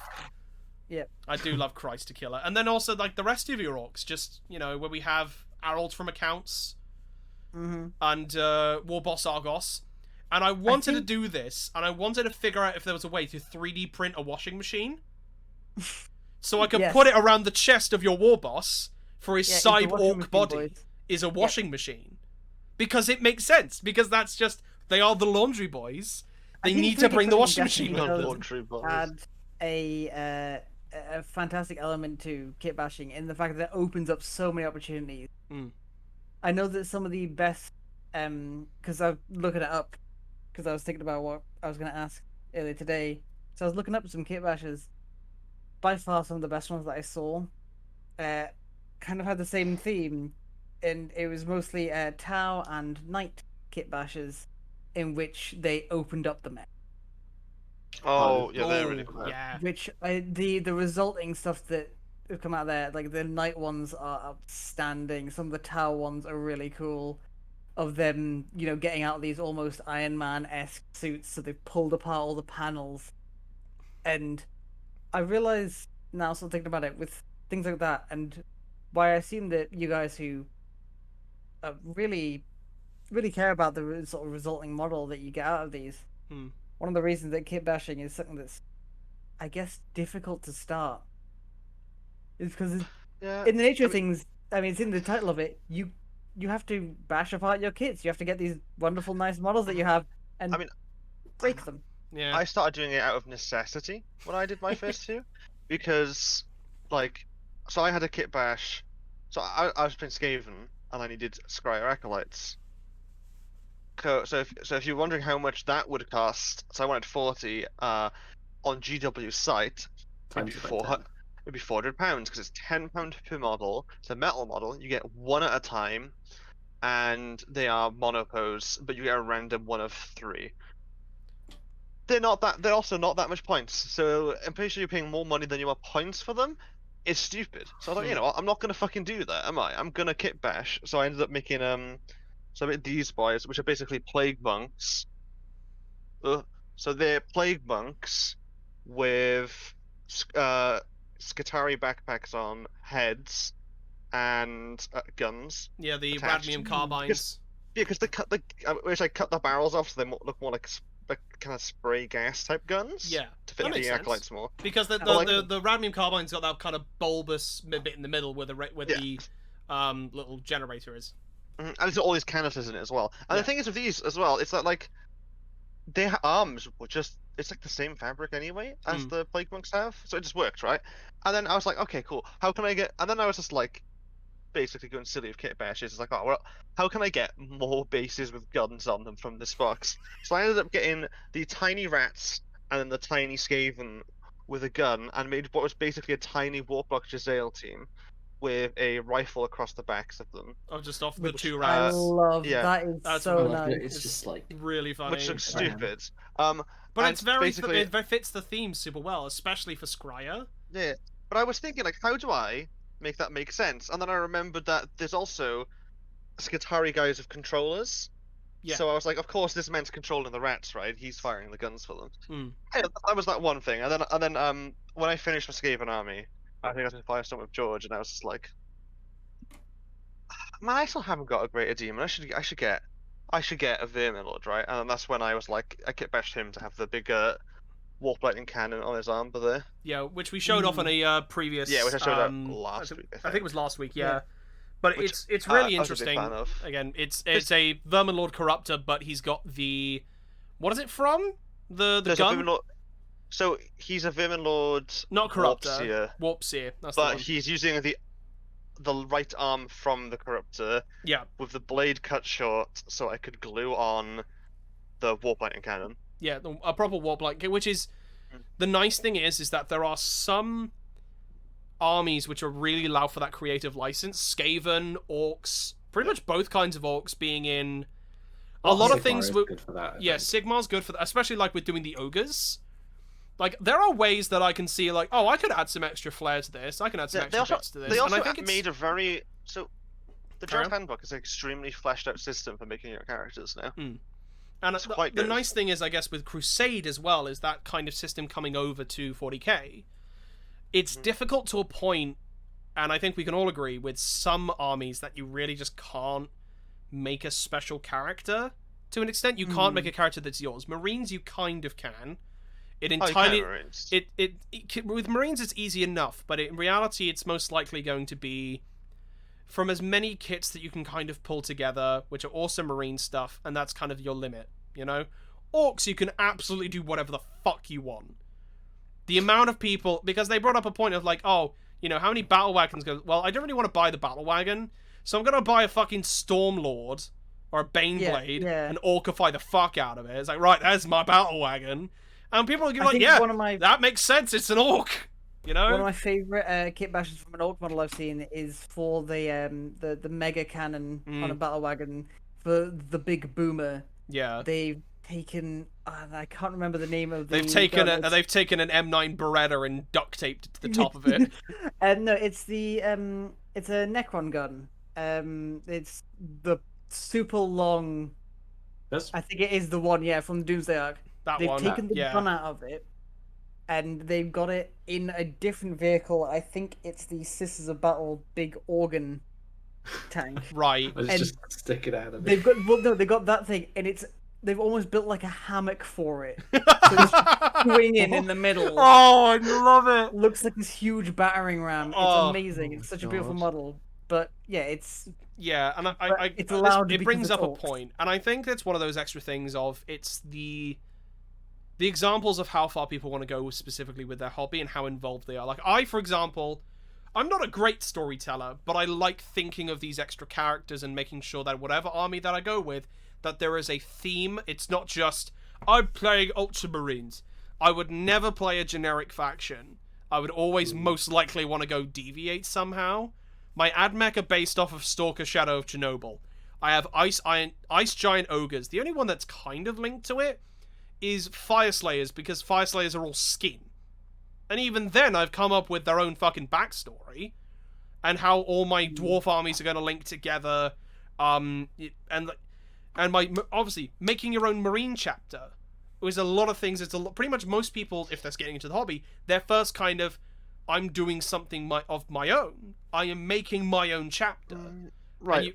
I will say though, I think as a little counterpoint, I don't think that choosing a pre-existing chapter limits you in any way, though. No, I'm not saying it does. I mean, it's there's different ways to look at your storytelling there. But like, you can always make your own company within a chapter and stuff as well, and do it that way, and you can still have your own characters that way, which I think is really good. The Ultramarines 11th Company.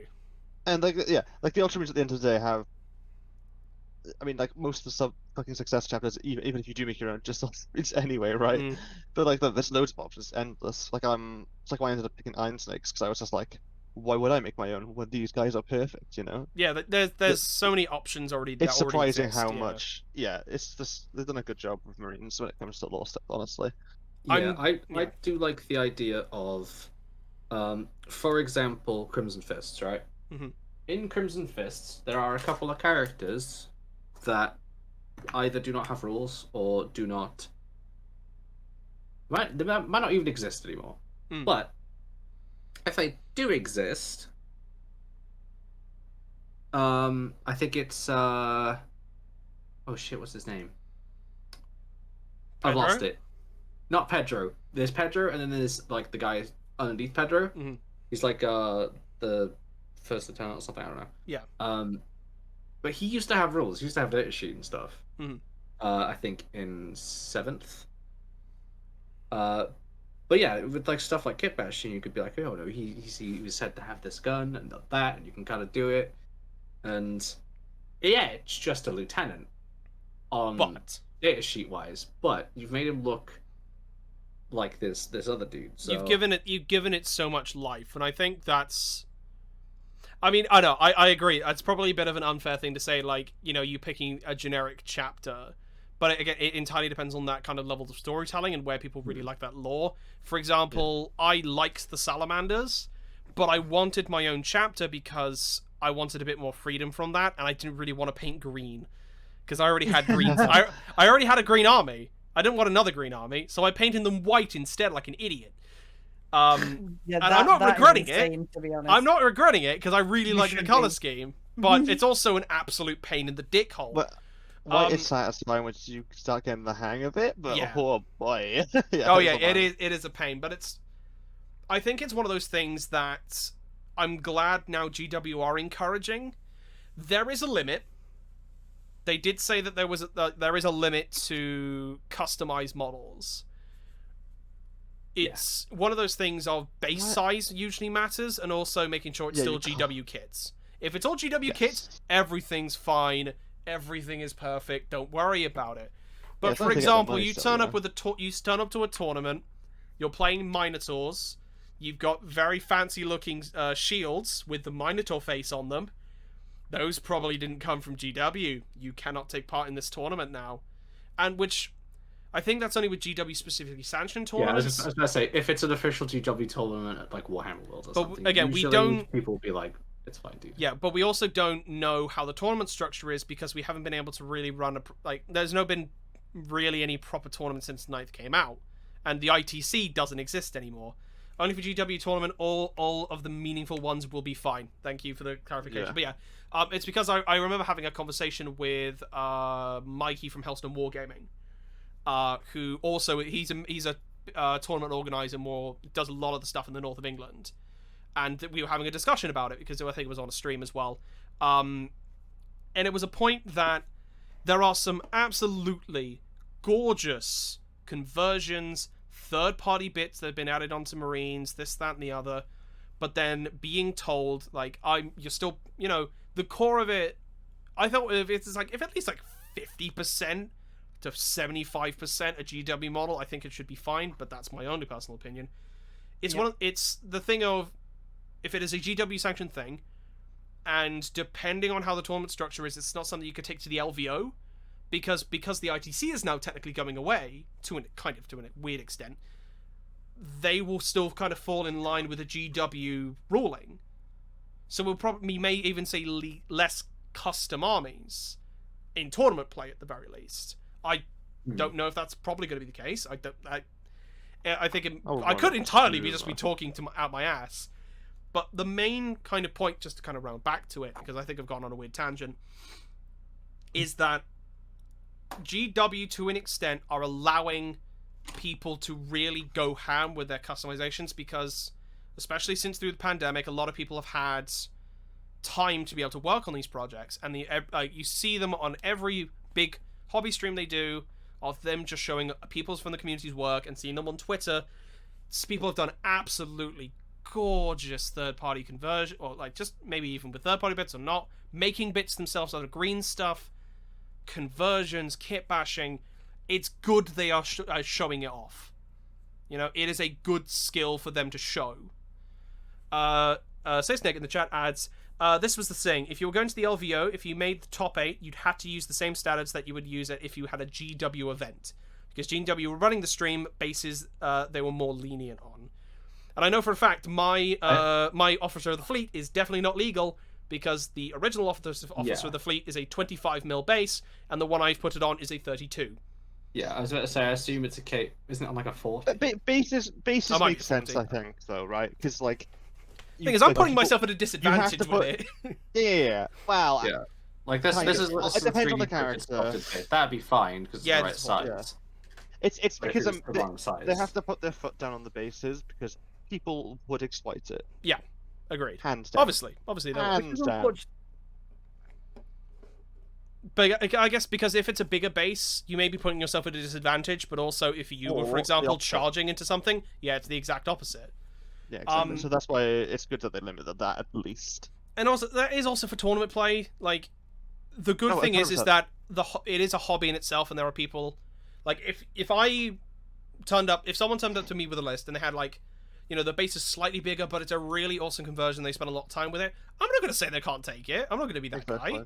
I want to see that on the battlefield. I want to see it murder everything I have. I was gonna say you'd see them take it out of the box and you'd go, "You putting that on, right? God, you got to use that. We got to fight that. Yeah, it's gonna be great. Yeah. I want to shoot it." I mean, if you base sizes, you would obviously have to have the same size. I mean, if you're using bases from Micro Art Studios, yeah, because I've done that for my my Ogre Tyrant. The bases I made sure to 3D print for him. Yeah, it's a customized one. I made sure that the bases that I was 3D printing were the exact correct size of the GW base it came with, just to make sure I was still legal. It is the same size. I've measured it. So, and the entire model is still that. It's just a custom base, and people will do custom bases all the time. I have to wait so long for these to get made because GW went, what if we made a weird size base for no reason? Yeah. Great. Thanks. thanks, G-dubs. That's annoying. So I think a question we could all kind of ask is if you could convert a model, what would you convert, and why would you do it?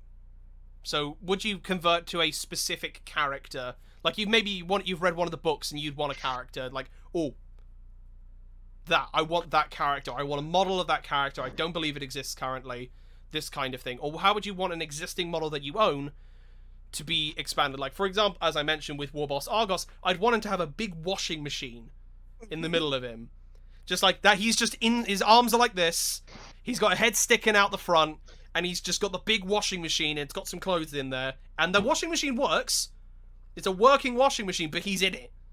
And he's using it, and that's his cyborg body, you know? Like, that would be something I would want to see, and I would happily pay money for. So, I'll go around, yeah. A lot of the ones in, especially in Indomitus, I was reading Indomitus, and there's this Plasmancer in it, and she's, like, trying to undermine, like, a whole bunch of stuff, and, the Overlord is, like, completely incompetent, but, like, he's the Overlord, so, like, she has to listen to him, yeah.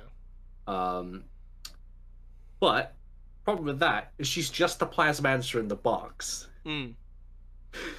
Yeah. But, like, it's not the one in the box, that's just a Plasmancer, right? So, it's a strange thing when you get things like that. Same with Soul Wars. I'm genuinely putting them together now. I want to do Anvils of the Heldenhammer, and there's a couple of characters in there that I'm just like, I really like Stormcast now.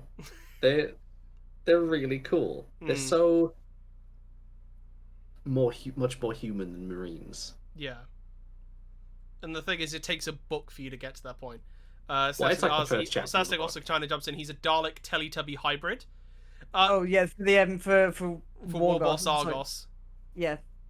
And I mean, in terms of visually, yes. I think, to be honest, in terms of a model that I'd love to create, it would be to add on to a weird boy. Because the sort of, I guess, the fluff, the backstory about Orc Clan is simply that they mixed their red squigs and white squigs together and ended up with pink squigs, and now they think pink is a lucky color. So I'd love to make laundry boys. Oh my god! Okay. The laundry boys. So I'd love the idea of having a weird boy that is in the process of fusing, or a pain boy even, in the process of fusing a red squig and a white squig together. Whether it's being stitched together or he's got magically a white just scar, blasted into each other. A white scar and a blood angel. Yes. Squish. He's fixing the would that be something the Big Mech would do though, or would that be? Well, I think it would be a pain boy if he's a pain boy would make sense, yeah, because it'd be all three. It'd be a pain boy, a weird boy, and a Big Mech. It wouldn't be a weird boy because the weird boy is currently doing the accounts. He is doing the accounts. He's doing the numbers. A weird Big Mech. Yep. A weird pain Mech. He's got the weird big pain. You ever just have the weird big pain? Yeah. I mean, yeah. Yeah. Yeah. All of us. Oh. Increasingly so. Evan, what about you? What was your kind of on a conversion wish list, or a model that you'd wanna create? You know. So I think if I went for like more of like just like characters rather than something big, probably maybe convert Erebus. The first chaplain of the Wordbearers. The first traitor. But he's super cool and very chaosy now, obviously, because he's a couple thousand years old. Yeah, because he's like a proper demon now, isn't he? Yeah, he's like super demonic. I went for something bigger, probably Demon Prince Lorgar. Oh yeah, good point. Just because you'd go from being like quite a nice looking silver armored man to just being horrible demon man. And that one, at that point, you've basically got complete creative freedom with that too. Yeah, exactly. And also, you get to be very smug when you put Erebus on the table and said he did nothing wrong. He did everything correctly.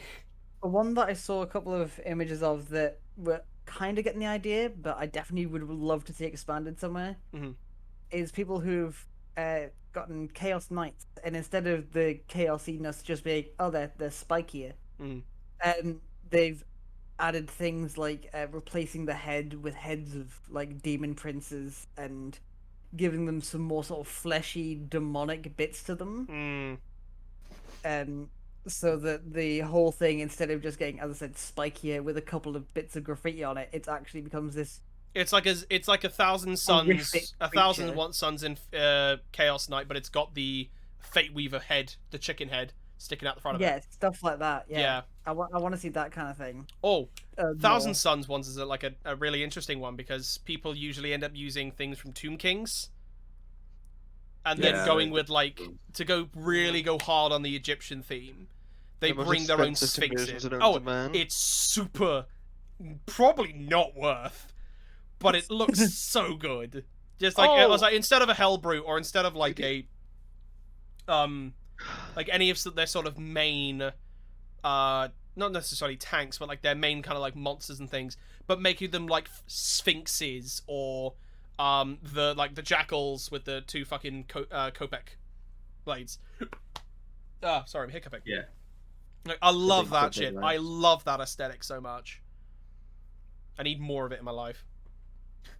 I need it. I need it. I think I literally couldn't think of any ages, then I remembered that I'd already know what I want to do, kind of. Not sure like how I would make them, but so once I I'm already doing one. I'm doing the fucking mammoth. Oh yeah, Did you forget the mammoth? How do you forget the mammoth? Because I'm thinking about something I'm already like that's already in my closet, right? I was thinking like, you know, you're thinking what the can I far buy? reach is what you Yeah, can. That's why I completely forgot about it.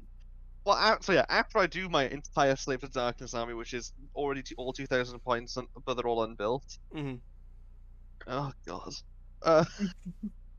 I need to figure out a base. Alex is like, having. soon. You can see Alex's 5 stages of denial going on right now. So after I do that, I've already got a model for my next army, which is gonna be my my Wizard City army. Oh right, army. yeah.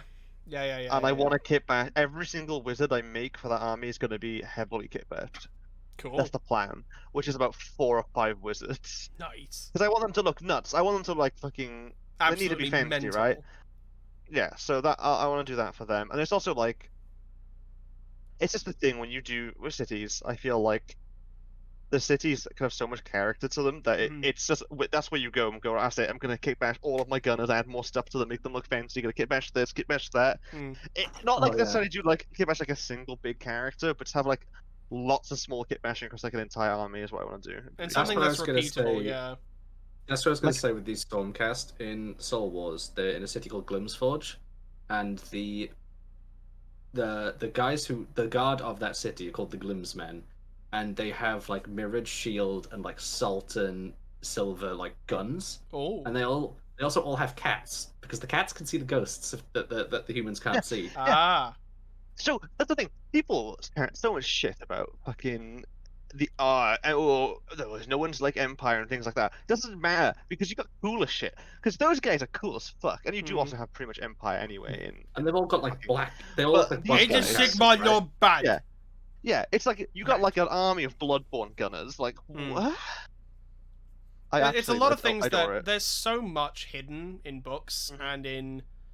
I mean, obviously, because a lot of people viewed Warhammer. It's not hidden, though. Well, not necessarily, but it's yeah. No, you're right. It's not hidden. For those of us who can't read, that's what all the lore is. Same thing for 40k. All of it's in the books. But people, it's also the trepidation that people have with Age of Sigmar, that people just won't read the books because they don't see it's worth the time. But then like, well, it's obviously rubbish because it's different. Yeah, because it's not Warhammer Fantasy. But at the same time, you've got Warhammer 40k books, and it's only taken it's taken an entire edition to even kind of advance the timeline a little bit.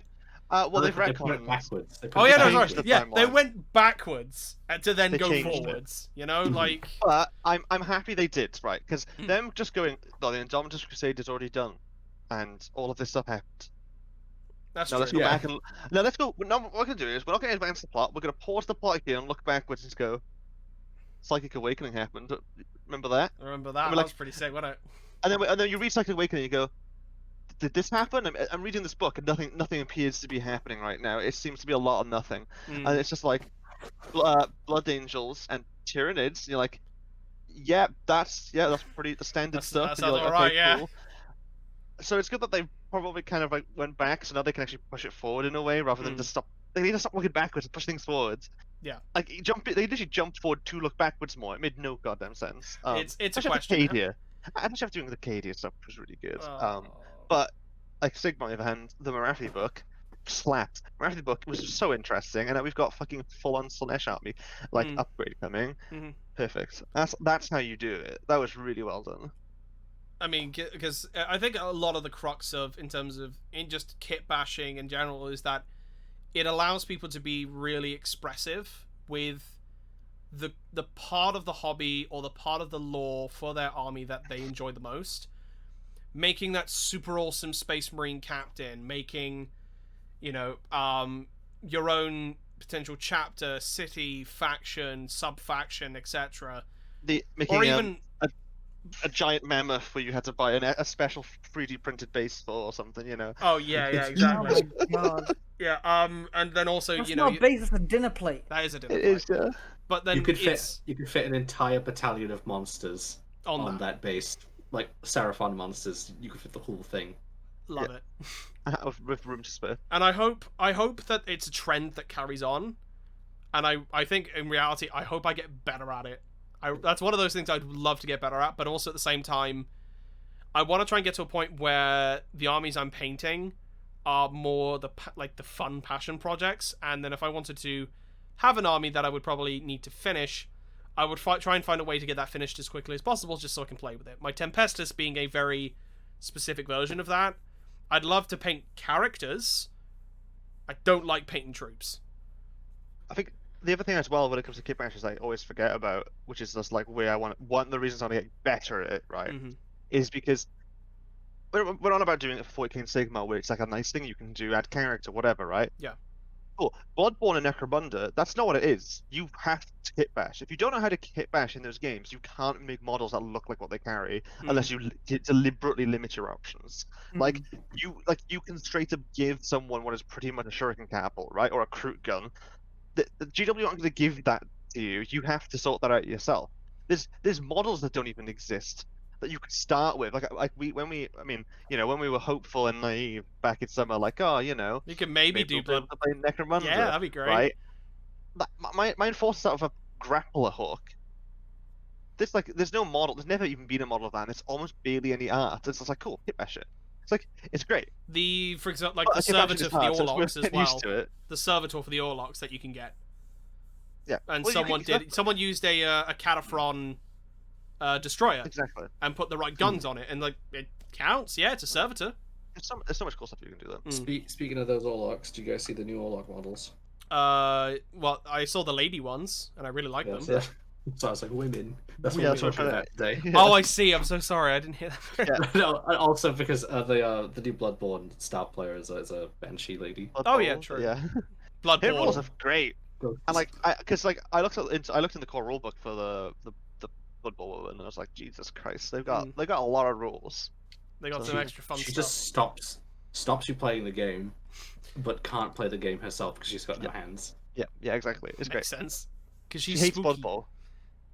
Yeah, she hates Blood Bowl. She hates She- the game. She has hands. She physically can pick up the ball, but she has the no hands rule because she hates Blood Bowl Ah, that makes sense. and, Isn't it- and refuses to play. Isn't it her husband died at playing Blood Bowl? I don't know, something like that. She's the Blood Bowl widow is like a bit of a name for her. So I assume I assume it'd be something like that. It's When cool. My husband returned from Yeah, Her husband is just Jim. It is just just Jim. Oh, I mean, yeah, because Jim's probably just doesn't want to associate with her anymore. Yep. I think. I was gonna say, as we're hitting the 2-hour mark, Mm, did you want to call it there? I think we should probably try and Keep it cool it concise. down a bit. Yeah. Yes. What have we got in terms of? Does anyone have any models they want to show off this week? Because I don't. Minor I in don't. chat. Oh yeah, so we'll bring up Evan's I- ones real quick. Dude, I again, same thing as last week. Went into a fever dream January 1st, painted a greater demon, having a break because next month is hey, learn how to base. A complete new type of skill in basing for your Chaos Army. I was like, I need to give that some time before I delve back in because that's gonna be a project. Like I've got more I've ideas for it, started but- on the what's he called? Stonehorn for the Jotun. However, I am not in a place anywhere where I'd want to show it off yet. I've That's still got a fair. lot to try and. I still have to really figure out a lot in terms of the color scheme, and it's going to take a lot more work before I'm at a point where I can show it off, and I will show it off probably on Twitter and if I remember to post it on Instagram, but it will be definitely on Twitter at GazOfAllTrades. Let's pull up Evan's. Obviously, we've seen John's with his Death Roller. I've sent a better image to you just now. Yeah, and this is currently the state of Evan's Chaos Warriors with some Terminators in the back. They are looking super good. The horn so- detail work is gorgeous. For all intents and purposes, they're done. I'm seeing you're waiting for the bases to dry. Yeah, they are currently drying. So yeah, I'll get them done tomorrow. I'll paint the base trim, give them a quick wash and a dry brush, and they'll be on Instagram tomorrow night probably. And then, which is at confused_heretic. Mm-hmm. And like, I'm so envious of your painting skill, Evan. God, I wish that was me. This is literally just like quick contrast job most of I it. say that's knowledge. That is. That's that big brain. That is.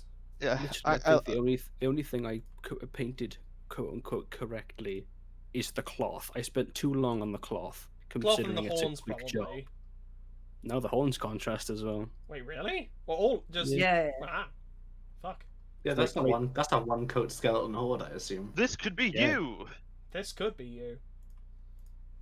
Let's see. John sent a picture for it as well. We'll get rid of those trophy pictures. No, it's just the.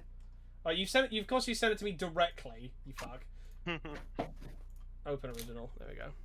Alright, so there is the Death Roller with the lots of sprue with blood and red, all the blood on it. Well, I love it how does you've have I to love be- how you've attached it. yeah, I mean, what you can't see obviously in the picture, but it does actually swivel. Oh my god, I didn't notice that. That's cool. Yeah, I have managed to put in some little attachments so it does move. But yeah, of course I had to have all the blood splatter as well, as much of it as possible, because I will probably be running it as the Red Roller, Makes sense. which has got ridiculous rules of just when you make a charge attack with this model, it gets +6 attacks. Yeah, why not? Innit? It's fucking Yeah, stupid. It's so scary already because like hits on a 2, doesn't it? Yeah, Oh, plus yeah. 6 attacks, hitting on a 2, strength 8, AP -4, 2 damage. He earned it. That hits a unit of like Marines, and Yeah, so on the Thank charge, God. if it's a full wound, that has 12 attacks. it just continues through It's the other coming. side of the Marines. And it's a transport as well, so you got some boys in Yeah. there after. Yeah, and then your war boss and all the mega knobs get out. It's always a fun thing. And then we'll quickly, last thing that we got on here is George's Night Haunt with Reikenor and the rest of the, what are they called? Raids? Hex raids. Hex Raids. Hex raids. Those look and, really cool. Those they look have so nice. Dreadblade Harrows on either side of. I like the one in the front is out of focus, so it looks like he's going fast. That one's Those common. They do really capture the spooky. I finished the Hex raids recently. Yeah. The rest I've done before. Oh, But, okay. But it's just that's nice like- seeing them all done. Yeah, the as a group, it's supposed to be like the Emerald Host, so that's a lot of fun. They're fucking insane when they hit charges. Essentially, the whole army drops down, and because it's 4 battalions, and I think I was like 50 CP short. They all drop down turn 1, and I go charge. Okay, reroll.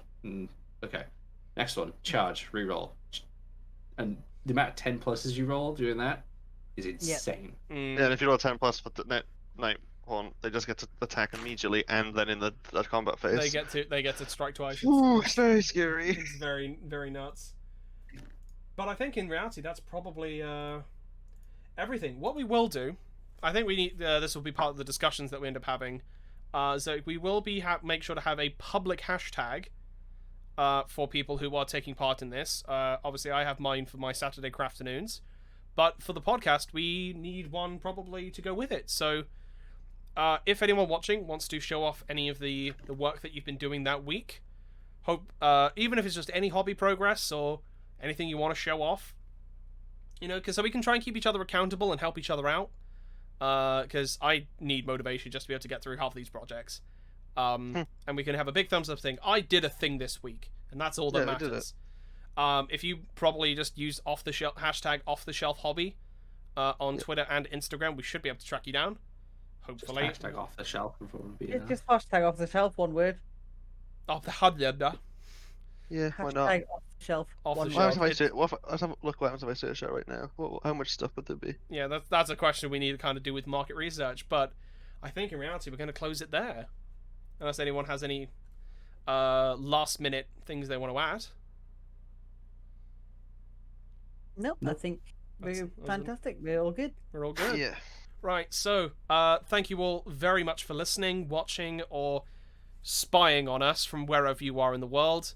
I'd like to thank all my co-hosts, Alex, George, Evan, and John, for helping out with the 3rd episode of Off the Shelf Hobby. Mm-hmm. And we look forward to speaking to you and chilling out next week. The video version of the podcast will be going live Monday, I believe, or Friday. The audio version is also now available on Spotify and Google Podcasts. We're still waiting on iTunes. I don't know what's happened there. I might have to try and catch that up and see if we can get that up there as soon as possible. Fuck Apple. No. No, because there's so many people that you get him. There's the man. He's right here. Get him. Like, comment, subscribe. Like, comment, subscribe. All of that. Buenos dias. Buenos dias. All of that nonsense. If you are on Twitch and watching this on Twitch, check out all the stuff down below, and make sure to also follow us on all socials. Twitter, Instagram, and not Parler. Shout outs to Daddy Jeff on Twitch. Daddy what? What? Jeff Who? Bezos. Jeff Bezos? Yeah. Does he mean Jeff from Overwatch? I don't know. No. We will find Jeff out Bezos. next. We will find out next week on Off the Shelf Hobby Podcast Mr. episode Owner 4. of Twitch. I'm going to say this is probably the Cut time it, for us. cut it. Let's just cut it. Thank you all very much for watching, and we will see you next week. Bye. Yes, Have a bye. good one. Love you, bye.